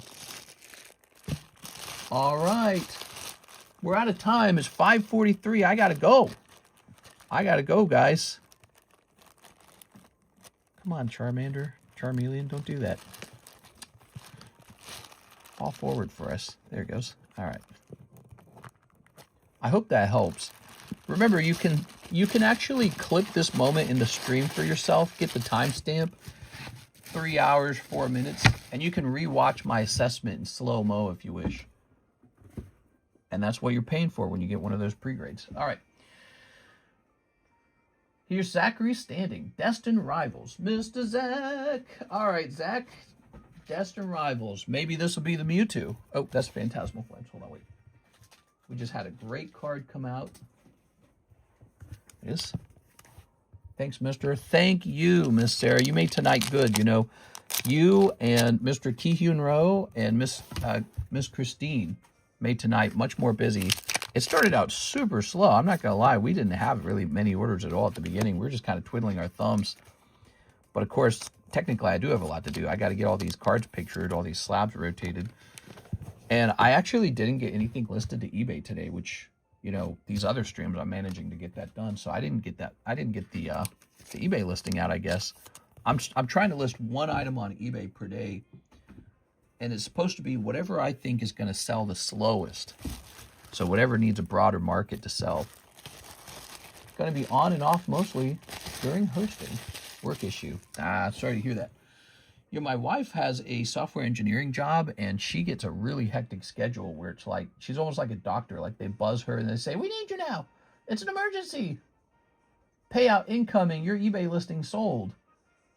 Magic, Final Fantasy. All right, and I'm going to just check the website real fast. Anyways, she lives like that all the time where, you know, her work can buzz her and just ruin whatever she's doing, and it's just terrible. Here you go, Zach. We had a special deal going on tonight where if you placed any order at all, you're going on the giveaway slab. There it is. So all these lovely people placed orders tonight. Thank you, everybody. We'll be back on for the Thursday daytime stream. I hope you guys will be there. It was a slow night. I don't think any of the breaks really moved too much other than this guy. This is closer than ever to the end. We also have this jumbo pack break, and I need to make a Tammy pack. We need to make a Tammy pack for Tammy's birthday, right? Which I believe she'll be celebrating all day today. Thank you, everyone. Have a nice night. See you later, everybody.